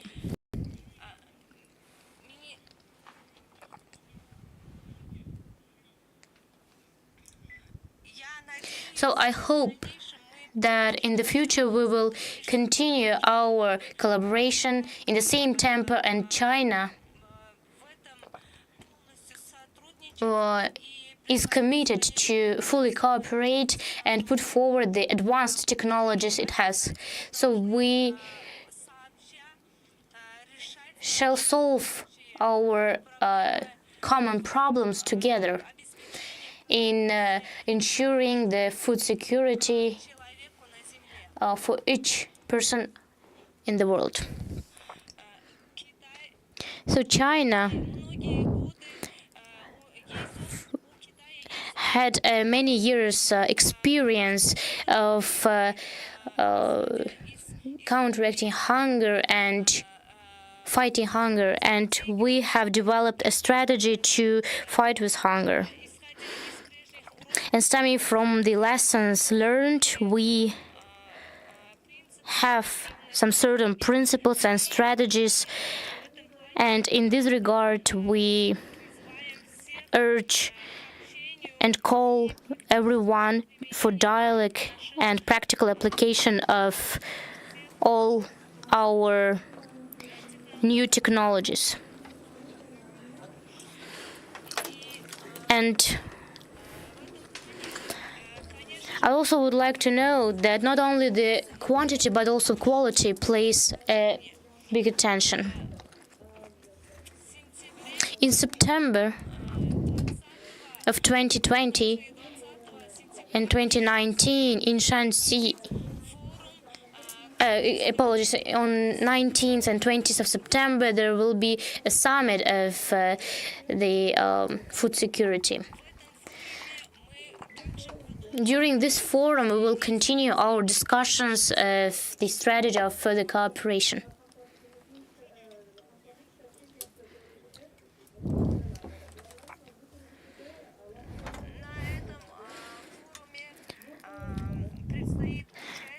So, this forum implies the participation of representatives of FAO, as well as the representatives of the rural sector of other countries.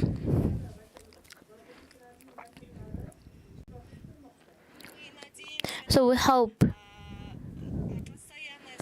that we will have an ongoing cooperation, and further we will be able to make common decisions.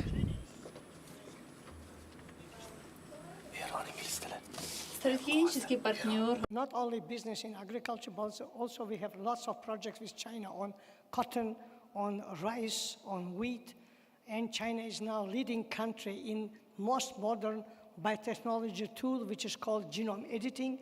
And so our cooperation is every year increasing, and I'm very happy to learn from your speech. So now the floor is to the Excellency Mohammed Mehdi Boromandi, Deputy Minister of Agriculture, Jihad of the Islamic Republic, Iran. Please, floor is yours.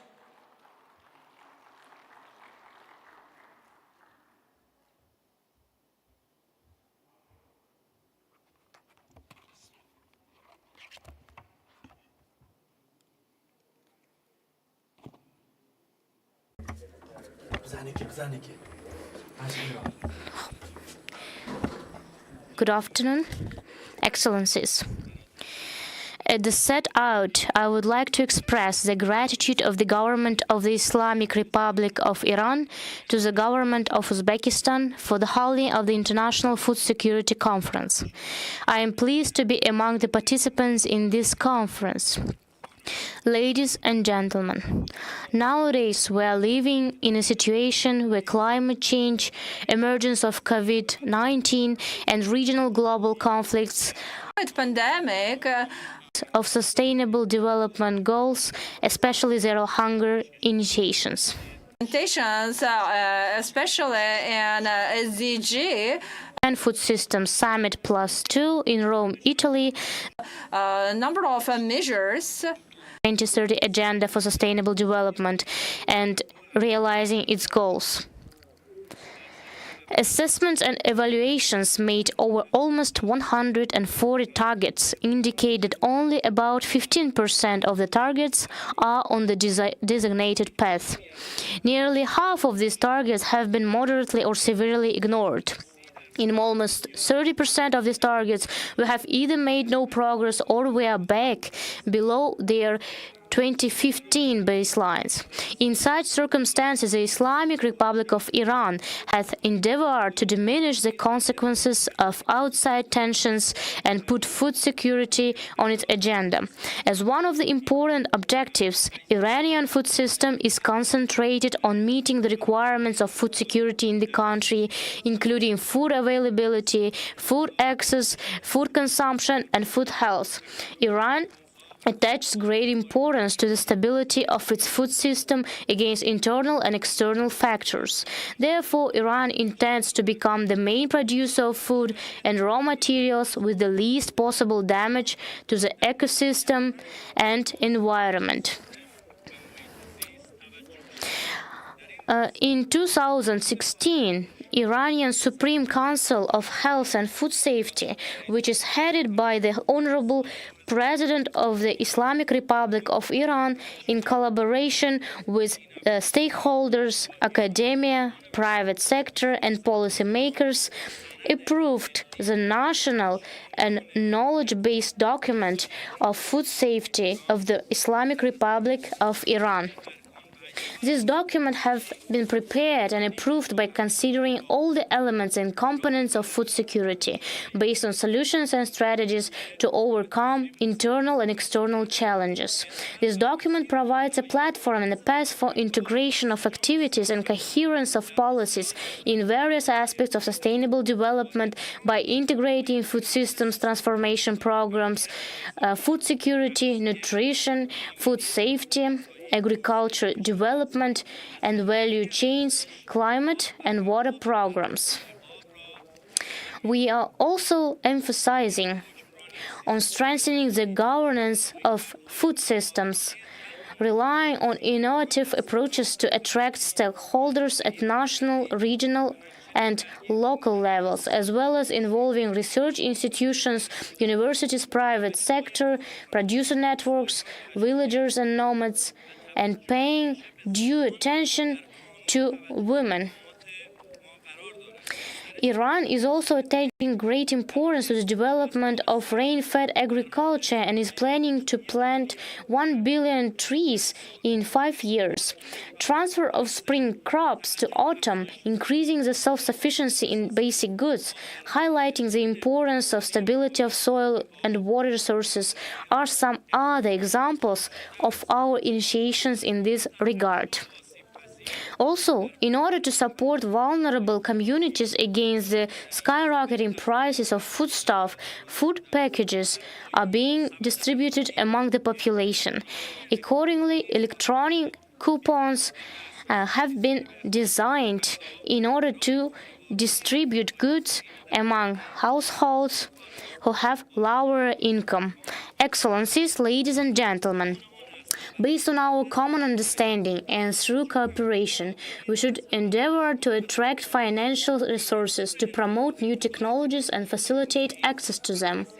We should utilize new observation, monitoring, and early warning approaches. Iran has put various important issues on its agenda, such as paying special attention to climate-smart agriculture and conservative agriculture.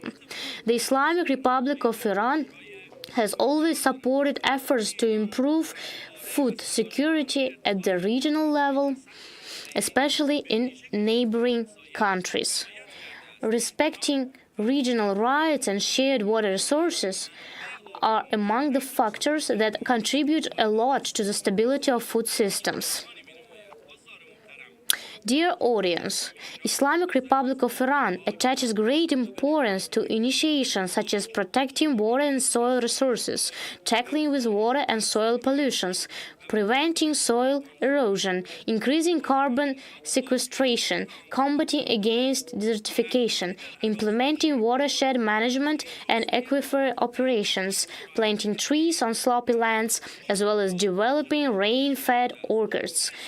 Islamic Republic of Iran expresses its preparedness to cooperate with other countries and share its experiences in this regard. In conclusion, I would like to express my gratitude to Uzbekistan for hosting this meeting. Also, I would like to express my appreciation to Mr. Chairman and dignitaries for these efforts to improve food security. Thank you very much. And I hope we will continue our friendly relations with Uzbekistan, with the greatest country. گزاری میکنم و سلام علیکم و رحمت الله.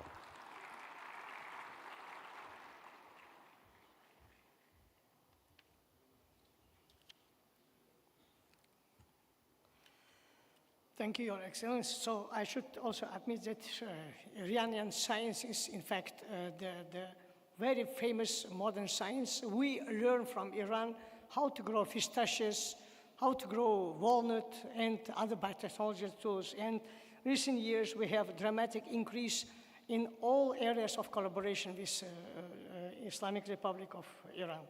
So now it's my pleasure to invite to the floor Mr. Mamdou Al-Sharari, Deputy Director General Animal Production at Ministry of Environment, Water and Agriculture, Saudi Arabia.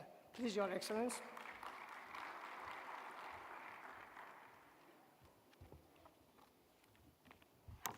السلام عليكم. أصحاب المعالي السعادة السيدة. Good day. At the outset, I would like to express the gratitude of the government of the Islamic Republic على جهودهم المبذولة لعقد هذا المؤتمر والذي يهدف إلى معالجة التحديات المعقدة And we are gathered here at this important conference in order to solve very complicated issues related to the food security in the time when the food systems face new additional challenges that we are facing as a global society. The issues of the food security, and they require our attention and our collective activities. I would like to stress here that we have to coordinate our activities in the key actions in order to straighten our systems and for the better and more sustainable future. One of them is ensuring the food transition to sustainable agricultural practices that promote positive impact on the environment, animals, and people. This involves adopting precision farming techniques, efficient use of input, especially fertilizers, and supporting small-scale and family farmers. Sustainable agriculture ensures that we meet our current food needs without compromising the ability of future generations to do the same. Climate change poses a significant threat to food security. We must further support research and technology that can help us adapt to changing climate conditions. This includes developing drought-resistant crops, improving irrigation systems, and embracing sustainable farming practices. Another important enabler lies in responsible investment in agriculture and food systems.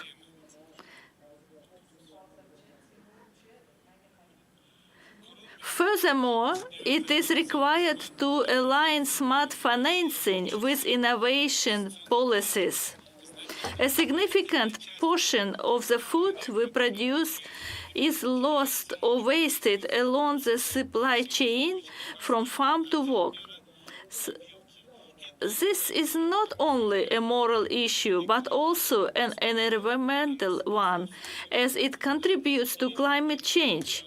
We must work to reduce food loss and waste under circular economy concept, which recently hailed as a driver for reducing food loss and also waste.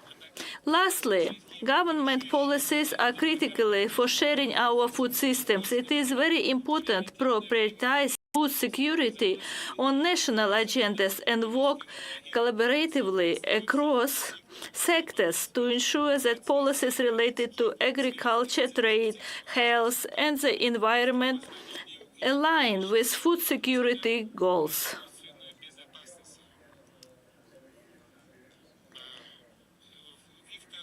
And at the end, I would like to thank you for your attention, and I look forward for the fruitful discussions. Thank you very much. Thank you very much for a nice talk from Mr. Al-Sharari. So after the visit of our president recently to Saudi Arabia, in many areas, the bilateral cooperation and development of many fields were really boosted, and we hope that we will just increase our collaboration in the future because we have all possibilities to get success. So now it's my pleasure to give a floor to Mr. Ahmed Al-Bakri. Sorry. His Excellency Ambassador Saivan Barzani, Ambassador of Republic of Iran, to the Italian Republic, Permanent Representative of FAO. Please, floor is yours. Sorry.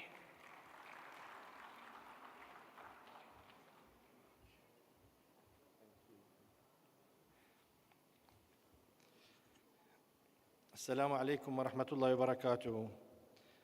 أصحاب السعادة، سيداتي وسادتي الكرام، يسعدني أن أشارك وبالنيابة عن بلدي العراق في المؤتمر القومي الدولي للأمن الغذائي، ونشيد بجهود الحثيثة لجمهورية أوزبكستان لاستضافة هذا الحدث المهم وحسن الاستقبال، متمنين لحكومة وشعب أوزبكستان المزيد من الازدهار والرفاهية. كما ونثمن الملاحظات الافتتاحية التي قدمت فيها عروض عن التي ألقت بظلالها على الأمن الغذائي في جميع أنحاء العالم، وكذلك نقدم شكرنا الجزيل لمنظمة الفاو لجهودها الحثيثة في هذا المجال. الأمن الغذائي من أساسيات الحياة، لذلك من الضروري Food security is a very important issue for lives of all.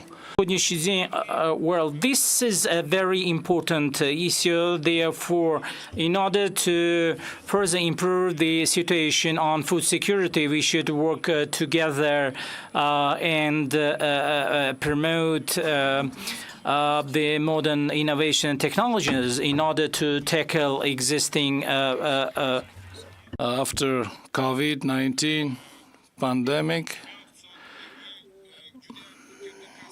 COVID impacted the economy around the world, and this pandemic led to crisis in different areas, and so it calls us to empower women, implement investment projects aimed at improving food security and improving agricultural practices, which will eventually lead to improved well-being for all. Using this opportunity, I would like to say that we have to implement exchange of ideas and efforts amongst the politicians and the policymakers around the world. Using this opportunity, I would like to say that FAO implementing lots of projects in Iraq, for example,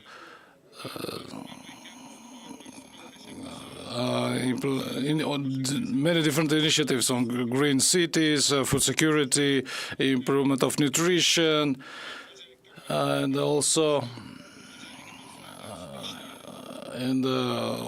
help to develop the efficient farming practices. And I would like to also remind you about the signing of the memorandum between 4 countries, according to which integration will be implemented between 4 countries, between the agricultural sectors, and also aimed at the water management. FAO implemented, like I said, many initiatives in Iraq, and based on that, I believe that today's conference will also contribute to addressing the similar problems and challenges in order to implement the goals and objectives of organization. And in order to achieve these goals, we must strengthen cooperation on the achievement of SDGs. So this for memorandum between 4 countries, the objective of this memorandum is to mitigate climate change, also mitigate water shortage issues faced by these countries. There are other initiatives also implemented. Namely, for example, implementation of implementing the food security, and we also must strengthen the cooperation between the countries. And in order to achieve that, we have to strengthen cooperation with FAO amongst other organizations. Thank you very much.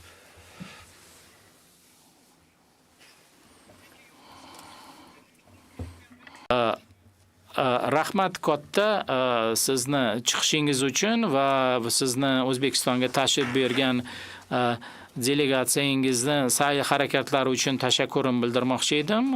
Hozirgi so'zni men Ahmad al-Bakriyga bermoqchiman. Fisheries and water resources of the Republic of Oman.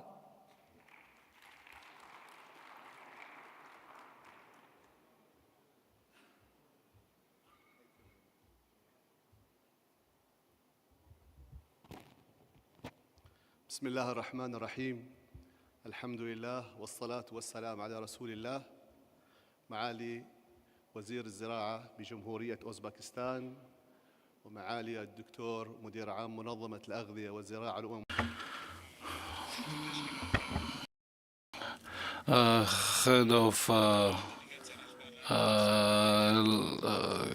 Head of delegation of FAO, thank you all very much. Would like to express my appreciations and Thank you very much. I would like to extend warm regards from our leadership, Oman Sultanate, and the organizers of this conference. We are very. Also like to say that we're very appreciative of this opportunity to participate in this very important event. I would like to thank the Uzbekistan government and FAO leadership for their support. The objective of this conference is to promote the ideas for further strengthening and promoting our joint efforts on food security, and therefore it was a great honor together in Samarkand. Dear ladies and gentlemen, Oman Sultanate is taking certain efforts to focus on the promoting and supporting food security, and in this regard we are taking certain steps in our efforts in the country. All imported and exported products, and in solving the issues related to logistics and logistic support, different regions in the country, and also developing the rural areas in the country. For these purposes, we adopted the concrete programs for the next years, in particular in developing natural farming, the fishing industry, and creating new. And we're providing good, favorable conditions to develop these sectors during the last 2 years. Country did many good things and efforts made to hold scientific research work and to have long-term investment programs in the country, and all these activities efforts are aimed at for this food security issues. And as of today, we achieved certain results in this field. Billion Oman. All this indicate that we had established a certain program until 2040. In 2022, we approved a separate program. Program according to which, according to 2022 ratings, we took the leading place among the Arab countries, the third place actually. Amongst Arabic countries. We won. We took the fifth place in terms of food security issues, and please. The provision of food security, this is of paramount importance for the country, and our activities, we here work with the stakeholders, with consumers, and focus on the safety of food products. Foods are safe. Therefore, why? Ministry of Agriculture focus on increasing awareness of the population for the and also promoting healthy lifestyle, healthy eating habits amongst the population. Implementing some activities in this regard. And all this are implemented according to international standards. And activities are implemented on par with adopted international standards and requirements. Is working actively with other relevant ministries, and we set up a logistics center, for example, where and we're implementing these projects jointly with private sector. And in order to facilitate the movement of the food stuff and food products across our borders. We're also working a lot on customs clearance of products in order to make sure that the quality of food imported in the country will be ensured and secured. We also pay a great deal of attention to foodstuff in the country. Dear participants, undoubtedly, and food exports of food products to foreign markets. Dear participants, We at the same time should Related to that there are challenges and problems laying in the field of bureaucracy, and we can suggest the following the initiatives which would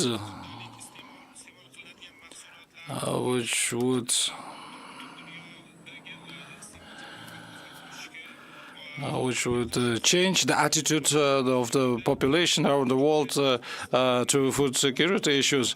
in that area. So I would like we are very appreciative to government and people of the country, namely thankful to the hospitality, agriculture of Uzbekistan for invitation, for organizing this event. Also, I would like to express gratitude to FAO for organizing this organization, and also grateful to Assalamu alaikum wa rahmatullahi wa barakatuh.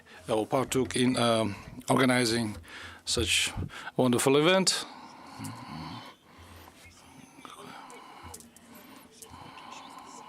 Center from Oman, and now the turn is to make common products, to be able to export and import, and to boost this common cooperation between Uzbekistan and Oman.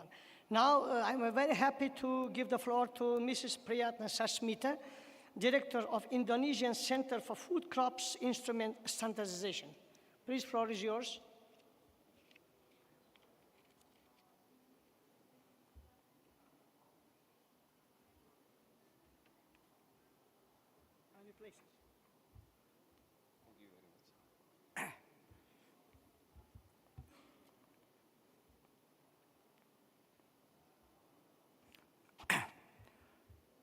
Assalamualaikum warahmatullahi wabarakatuh. Good evening, His Excellency Ministry of Agriculture of Uzbekistan, Honorable Head of Delegation of countries and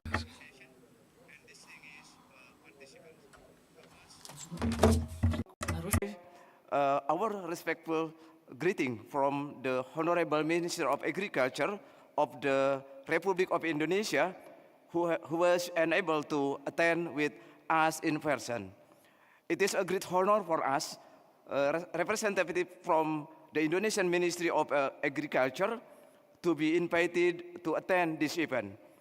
We really optimistic that from this meeting we can produce a joint strategy to synergistically strengthen global food security. And Indonesia is ready to provide input in lessons learned from the national policies that we have adopted in order to strengthen domestic food security. The Indonesian agriculture sector has experienced positive growth for the last 2 years, so that it can become an economic cushion amid the complexity of the pandemic. In addition, agriculture is also a caution from the impact of extreme climate change and the impact of world geopolitical tension. In the midst of various challenges and obstacles, the Indonesian agricultural sector has shown positive performance. In 2022, the GDP of agricultural sector grew by 2.33% year-on-year. Until the second quarter of the 2023, the agriculture sector GDP grew 14.3% quarter to quarter. Indonesia also experienced a surplus in trade in agricultural product. In 2022, the trade surplus for agricultural product will reach 275.2 trillion rupiah. During January to June 2022, export of agricultural product reached 25.8 trillion rupiah and experienced a surplus of 74.5 trillion rupiah. Not only that, the farmer exchange rate index also increased as a reflection of the welfare of the farmer. So far, Indonesian food problem can be overcome, and food prices are relatively maintained. This is demonstrated by the decline in inflation in Indonesia and is still at the control level due to our success in maintaining food supply. The availability of food that can accessed by various parties is able to help maintain national economic stability in the midst of global dynamic, and therefore food security needs to be the focus to improve by releasing food sovereignty and self-reliance. The Indonesian government continues to make effort to promote food security through various strategies and policy mix. Food security is not only a priority, but also targets for social welfare and equal distribution of welfare.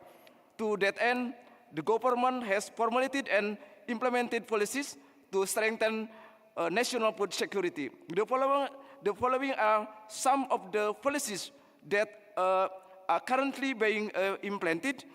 In terms of financing, the government provides community business credit assistance, which can be assisted by actors in the agricultural sector with an interest of only 3%. In addition, the credit ceiling has also been increased from year to year. This is done to facilitate the regional government or ministry for the procurement of agriculture machinery and corporatization of agriculture.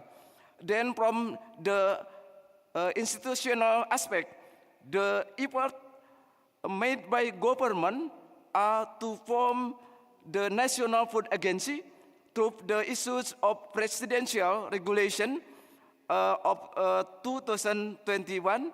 This institution is given authority related to manage the government food reserve, implementation of supply and price stabilization activities, strengthening the food logistic system, alleviating vulnerable areas food, development of food diversification, and development of local food potential.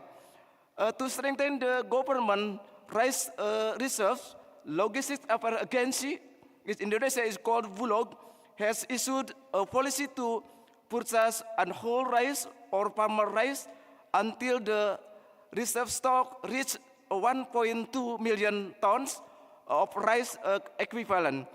This assignment stock intended to expand the capacity of the agency in absorbing farmer production while preventing fall in price at the farm level. In addition, the government is also diversifying local food by increasing production of corn, sorghum, sago, and cassava through land expansion and opening of new areas in order to increase production as an alternative to imported food. Regarding the availability of subsidized fertilizer, the government has reformed the subsidized fertilizer policy by limiting the distribution of subsidized fertilizer to 9 main commodities, namely rice, corn, soybean, chili, shallot, garlic, sugarcane, coffee, and cocoa. In cacao, with the type of fertilizer distributed being urea fertilizer and NPK. The government is also developing various self-sufficient food center areas based on farmer corporation to increase efficiency and economic scale in agricultural production through the food estate program in several regions. This all what I would like to share about our government strategy to tackling food security in Indonesia. Thank you very much. Kata Rahmat.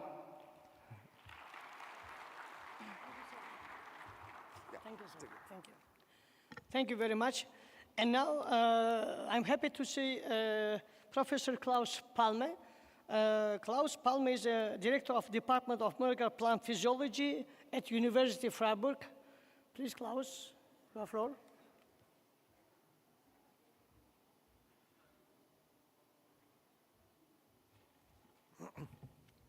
Thank you. There's a threat, a major threat to food security, and this is climate change. So therefore, stopping climate change is a moral imperative. Global climate change is one of the greatest catastrophes mankind has ever faced. Increasing atmospheric CO2 and other greenhouse gases are driving rising temperatures and extreme weather conditions and pose an unprecedented challenge. So what has happened? The CO2 concentration in the atmosphere has dramatically increased from pre-industrial 280 ppm parts per million to 420 ppm within 150 years. As a consequence, the global average temperature has increased by 1.5 degrees. This anthropogenic climate change is associated with altered rainfall patterns, extreme weather conditions, as we see at the moment in Turkey and Greece, and less predictable weather patterns. This presents a major challenge to marine, land, and air ecosystems and threatens the foundations of human civilization. The atmospheric temperature increase caused by rising carbon dioxide concentrations will not decrease significantly even after zero carbon emissions have been achieved. The climate effects of atmospheric CO2 and peak carbon will remain irreversible in atmosphere for 1,000 years, if not counteracted by a net reduction in atmospheric CO2. This represents a disruptive goal, political goal, and scientific goal, which demands new thinking, solutions, and commitments. What does it mean for agriculture as a contributor to climate change?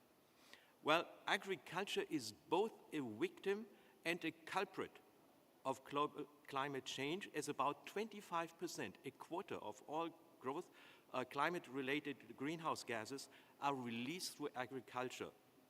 Apart from CO2, it is methane and nitrous oxide which are emitted as a result of agriculture. These two gases are even more potent greenhouse gases than CO2 by a factor of 20 and 300 times, respectively, but they fortunately act shorter for 12 and respectively 114 years compared to 1,000 for CO2. So the challenges for future global food production are simple, and of course for food security. Most rapid benefits would be visible through changes in food and dietary choices. For example, about 30 kilograms of plant proteins are required to produce 1 kilogram of beef. So reduction of meat consumption seems unpleasant, but probably unmandatory. What else can be done using plant breeding and crop adaptation? Well, first, generate crops which need reduced amounts of chemical fertilizers and pesticides. Generate plant traits resistant to drought, heat, salinity, and flooding.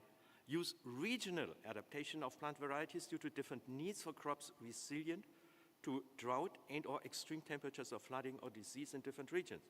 Breeding efforts need to be diverse and resilient in different agrosystems.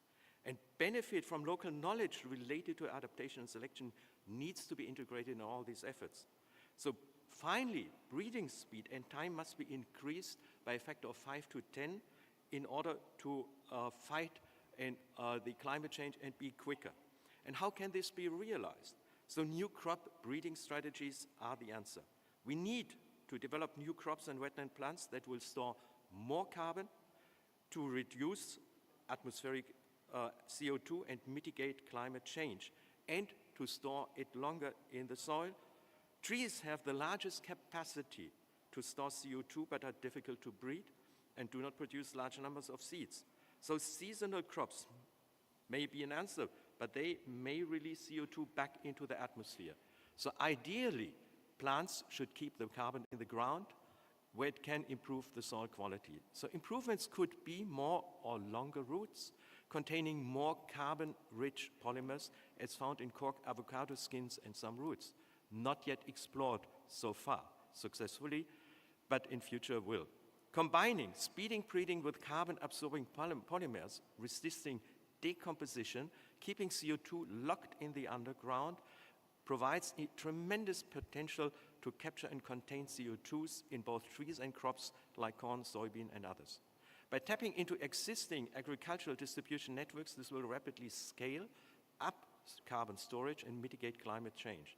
So enhanced root systems will help protect plants from droughts and other climate-related threats, enrich soil with added carbon, and potentially produce better yields. In an emerging marketplace, then farmers may even be able to sell carbon credits providing additional income. So global climate change may be the most significant crisis mankind has ever faced, but we are not daunted by the challenge to find sustainable solutions. We need creativity, innovation, and particularly money to support the activities, to support interdisciplinary actions, meet global demands, and find sustainable solutions. To help solve this problem, plant scientists need to aggressively pursue novel think tank concepts like Plant Act and the 1 trillion tree planting initiative of the World Economic Forum, acting to help mitigate climate change. And then finally, we need startup companies to take up these challenges, and scale these challenges into real-life actions. We have founded such a startup called Screensys, which develops artificial intelligence and machine learning-driven guided technologies in order to speed up plant breeding by improving enabling techniques. Thank you very much.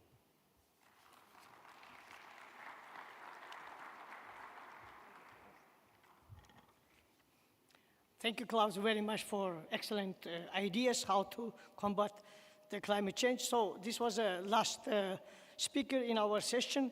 I would like to thank all the speakers who shared here their achievements and collaborative talks. And I would like also to thank every participant here who did this session fruitful. And now it's my pleasure to give a floor to Nuruddin Khushnazarov, Deputy Permanent Representative of Uzbekistan on FAO. Please.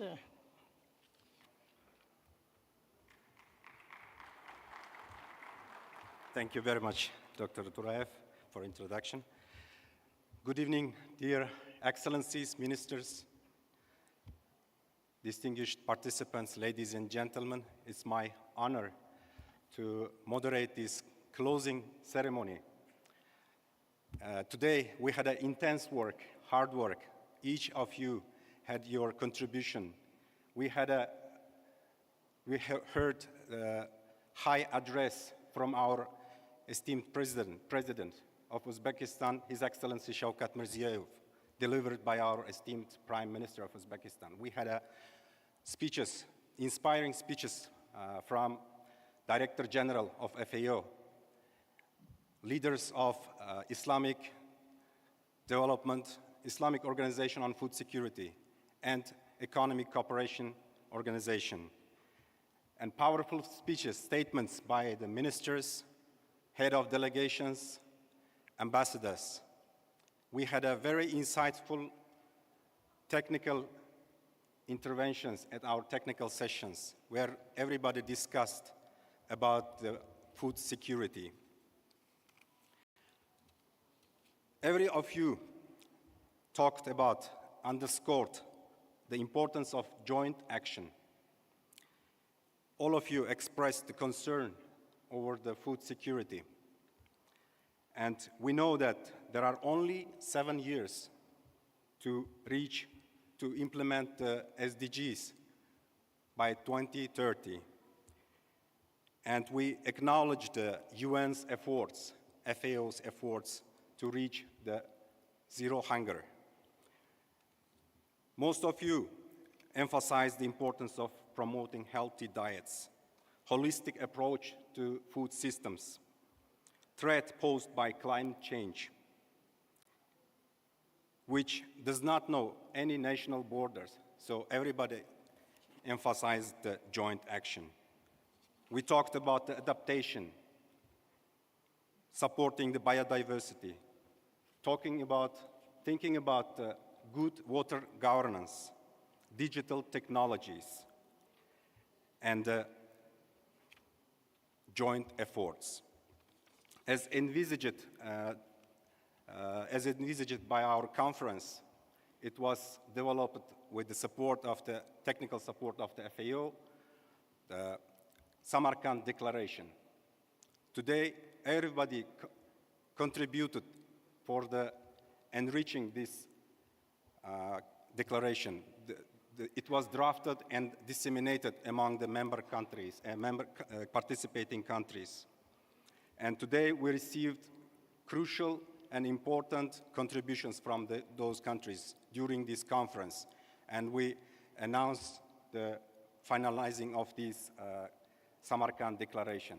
And we thank all of you who contributed, who gave their ideas for this Samarkand Declaration.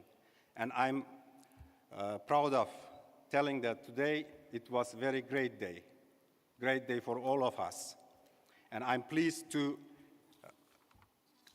give the floor for the final observations and closing remarks to the Special Representative of Director General of FAO, Dr. Daniel Gustafsson, followed by His Excellency Aziz Voit, Minister of Agriculture. Dr. Gustafsson, the floor is yours. Please.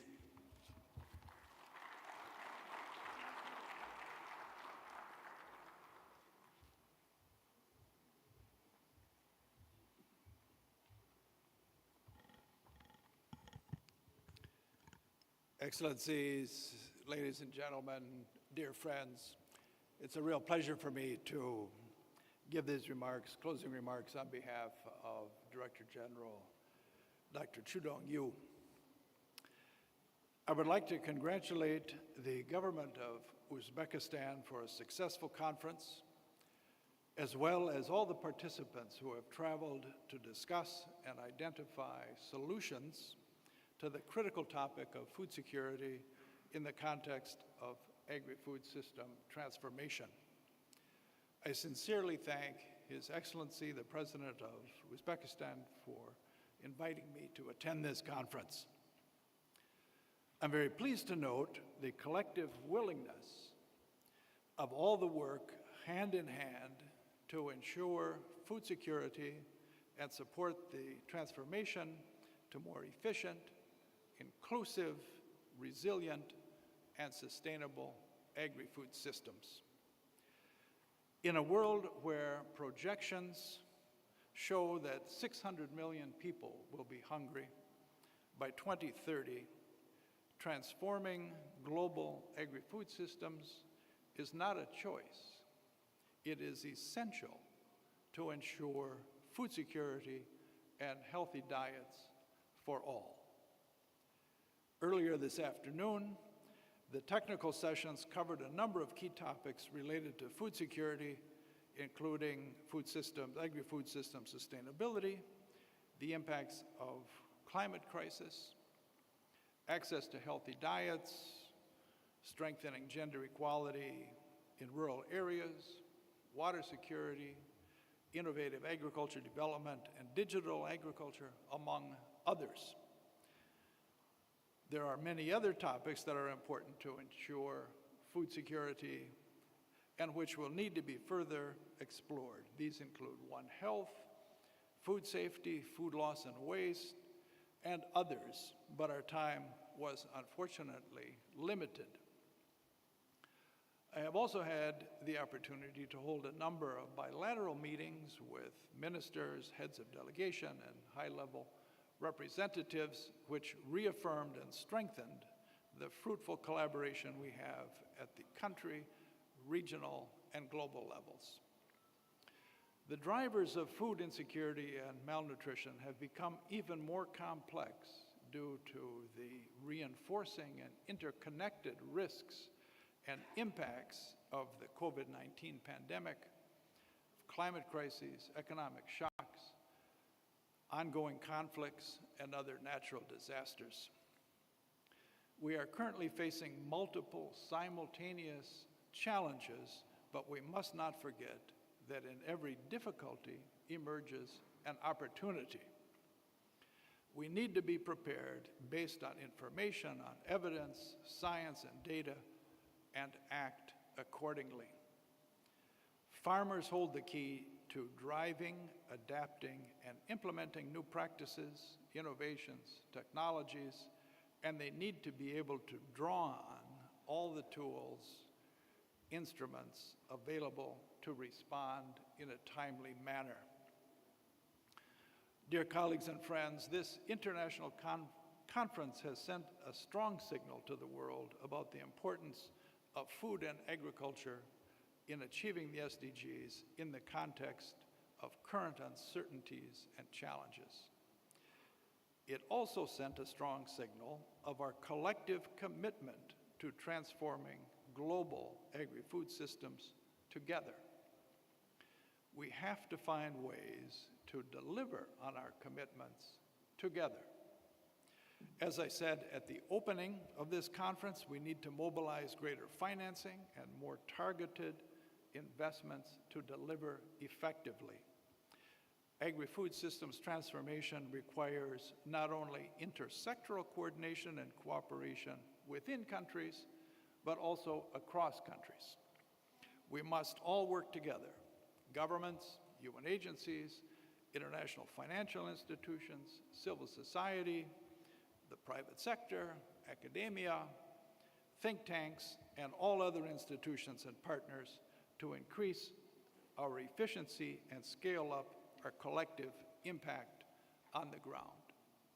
This conference has further laid the groundwork for stronger international collaboration to support the 2030 Agenda and achieve the SDGs through the 4 betters: better production, better nutrition, a better environment, and a better life, leaving no one behind.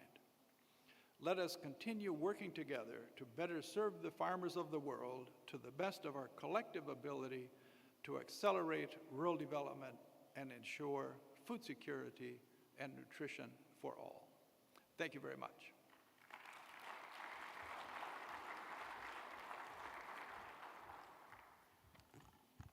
Thank you very much, Dr. Daniel, for your powerful words. I will pick up that we need to act to reach the 4 betters. Thank you very much. It's my great pleasure and honor to invite His Excellency Aziz Voitov, Minister of Agriculture of Uzbekistan, on behalf of Government of Uzbekistan. Please. Floor is yours.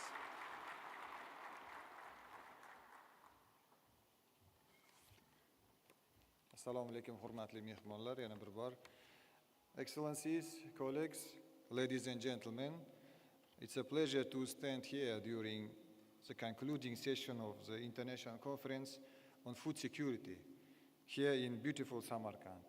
The main purpose of today's meeting was to enhance our understanding about the practical objectives and pragmatic tools towards achieving sustainable development goals related to food and agriculture.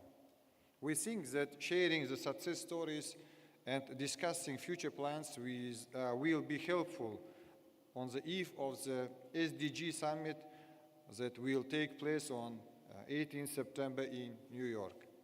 The ministers, deputy ministers, international organizations, scientists, private sector and other delegates from different parts of the world have shared their views and ideas about how we should act together in order to overcome the challenges of climate change, economic crisis, inflation, water scarcity, trade barriers, and many others.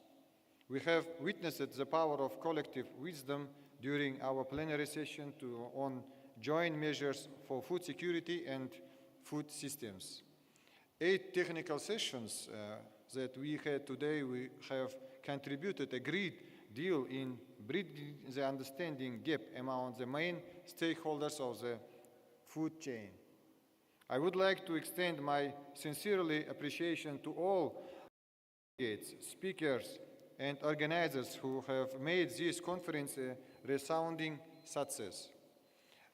I express our special gratitude to FAO and the Director General, His Excellency, Mr. Q Dunyu, for the technical support and time devoted for today's event. I hope you will enjoy your time tomorrow also during the first Uzbekistan Agri-Food Investment Forum and at the Agri-Food Research and Innovation Meeting of the scientists that will take place in parallel in the morning. I wish you a nice short rest and I hope to see you all of you in the dinner. Thank you, all of them. Rahmat.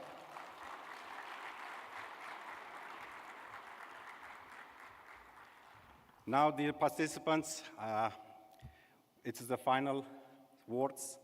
I have one technical announcement before we leave the room.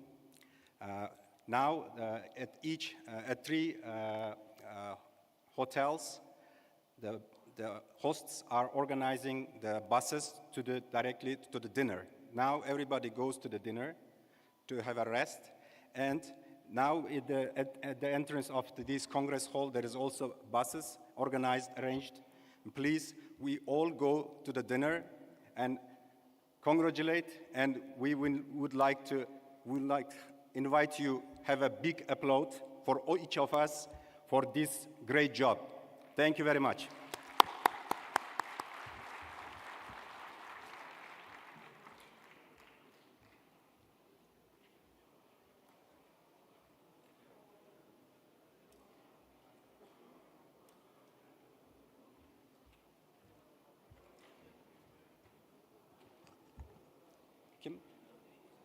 Please, which popped?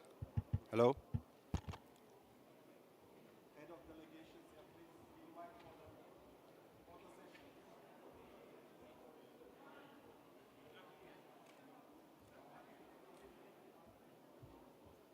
We invite, hello? Which are they?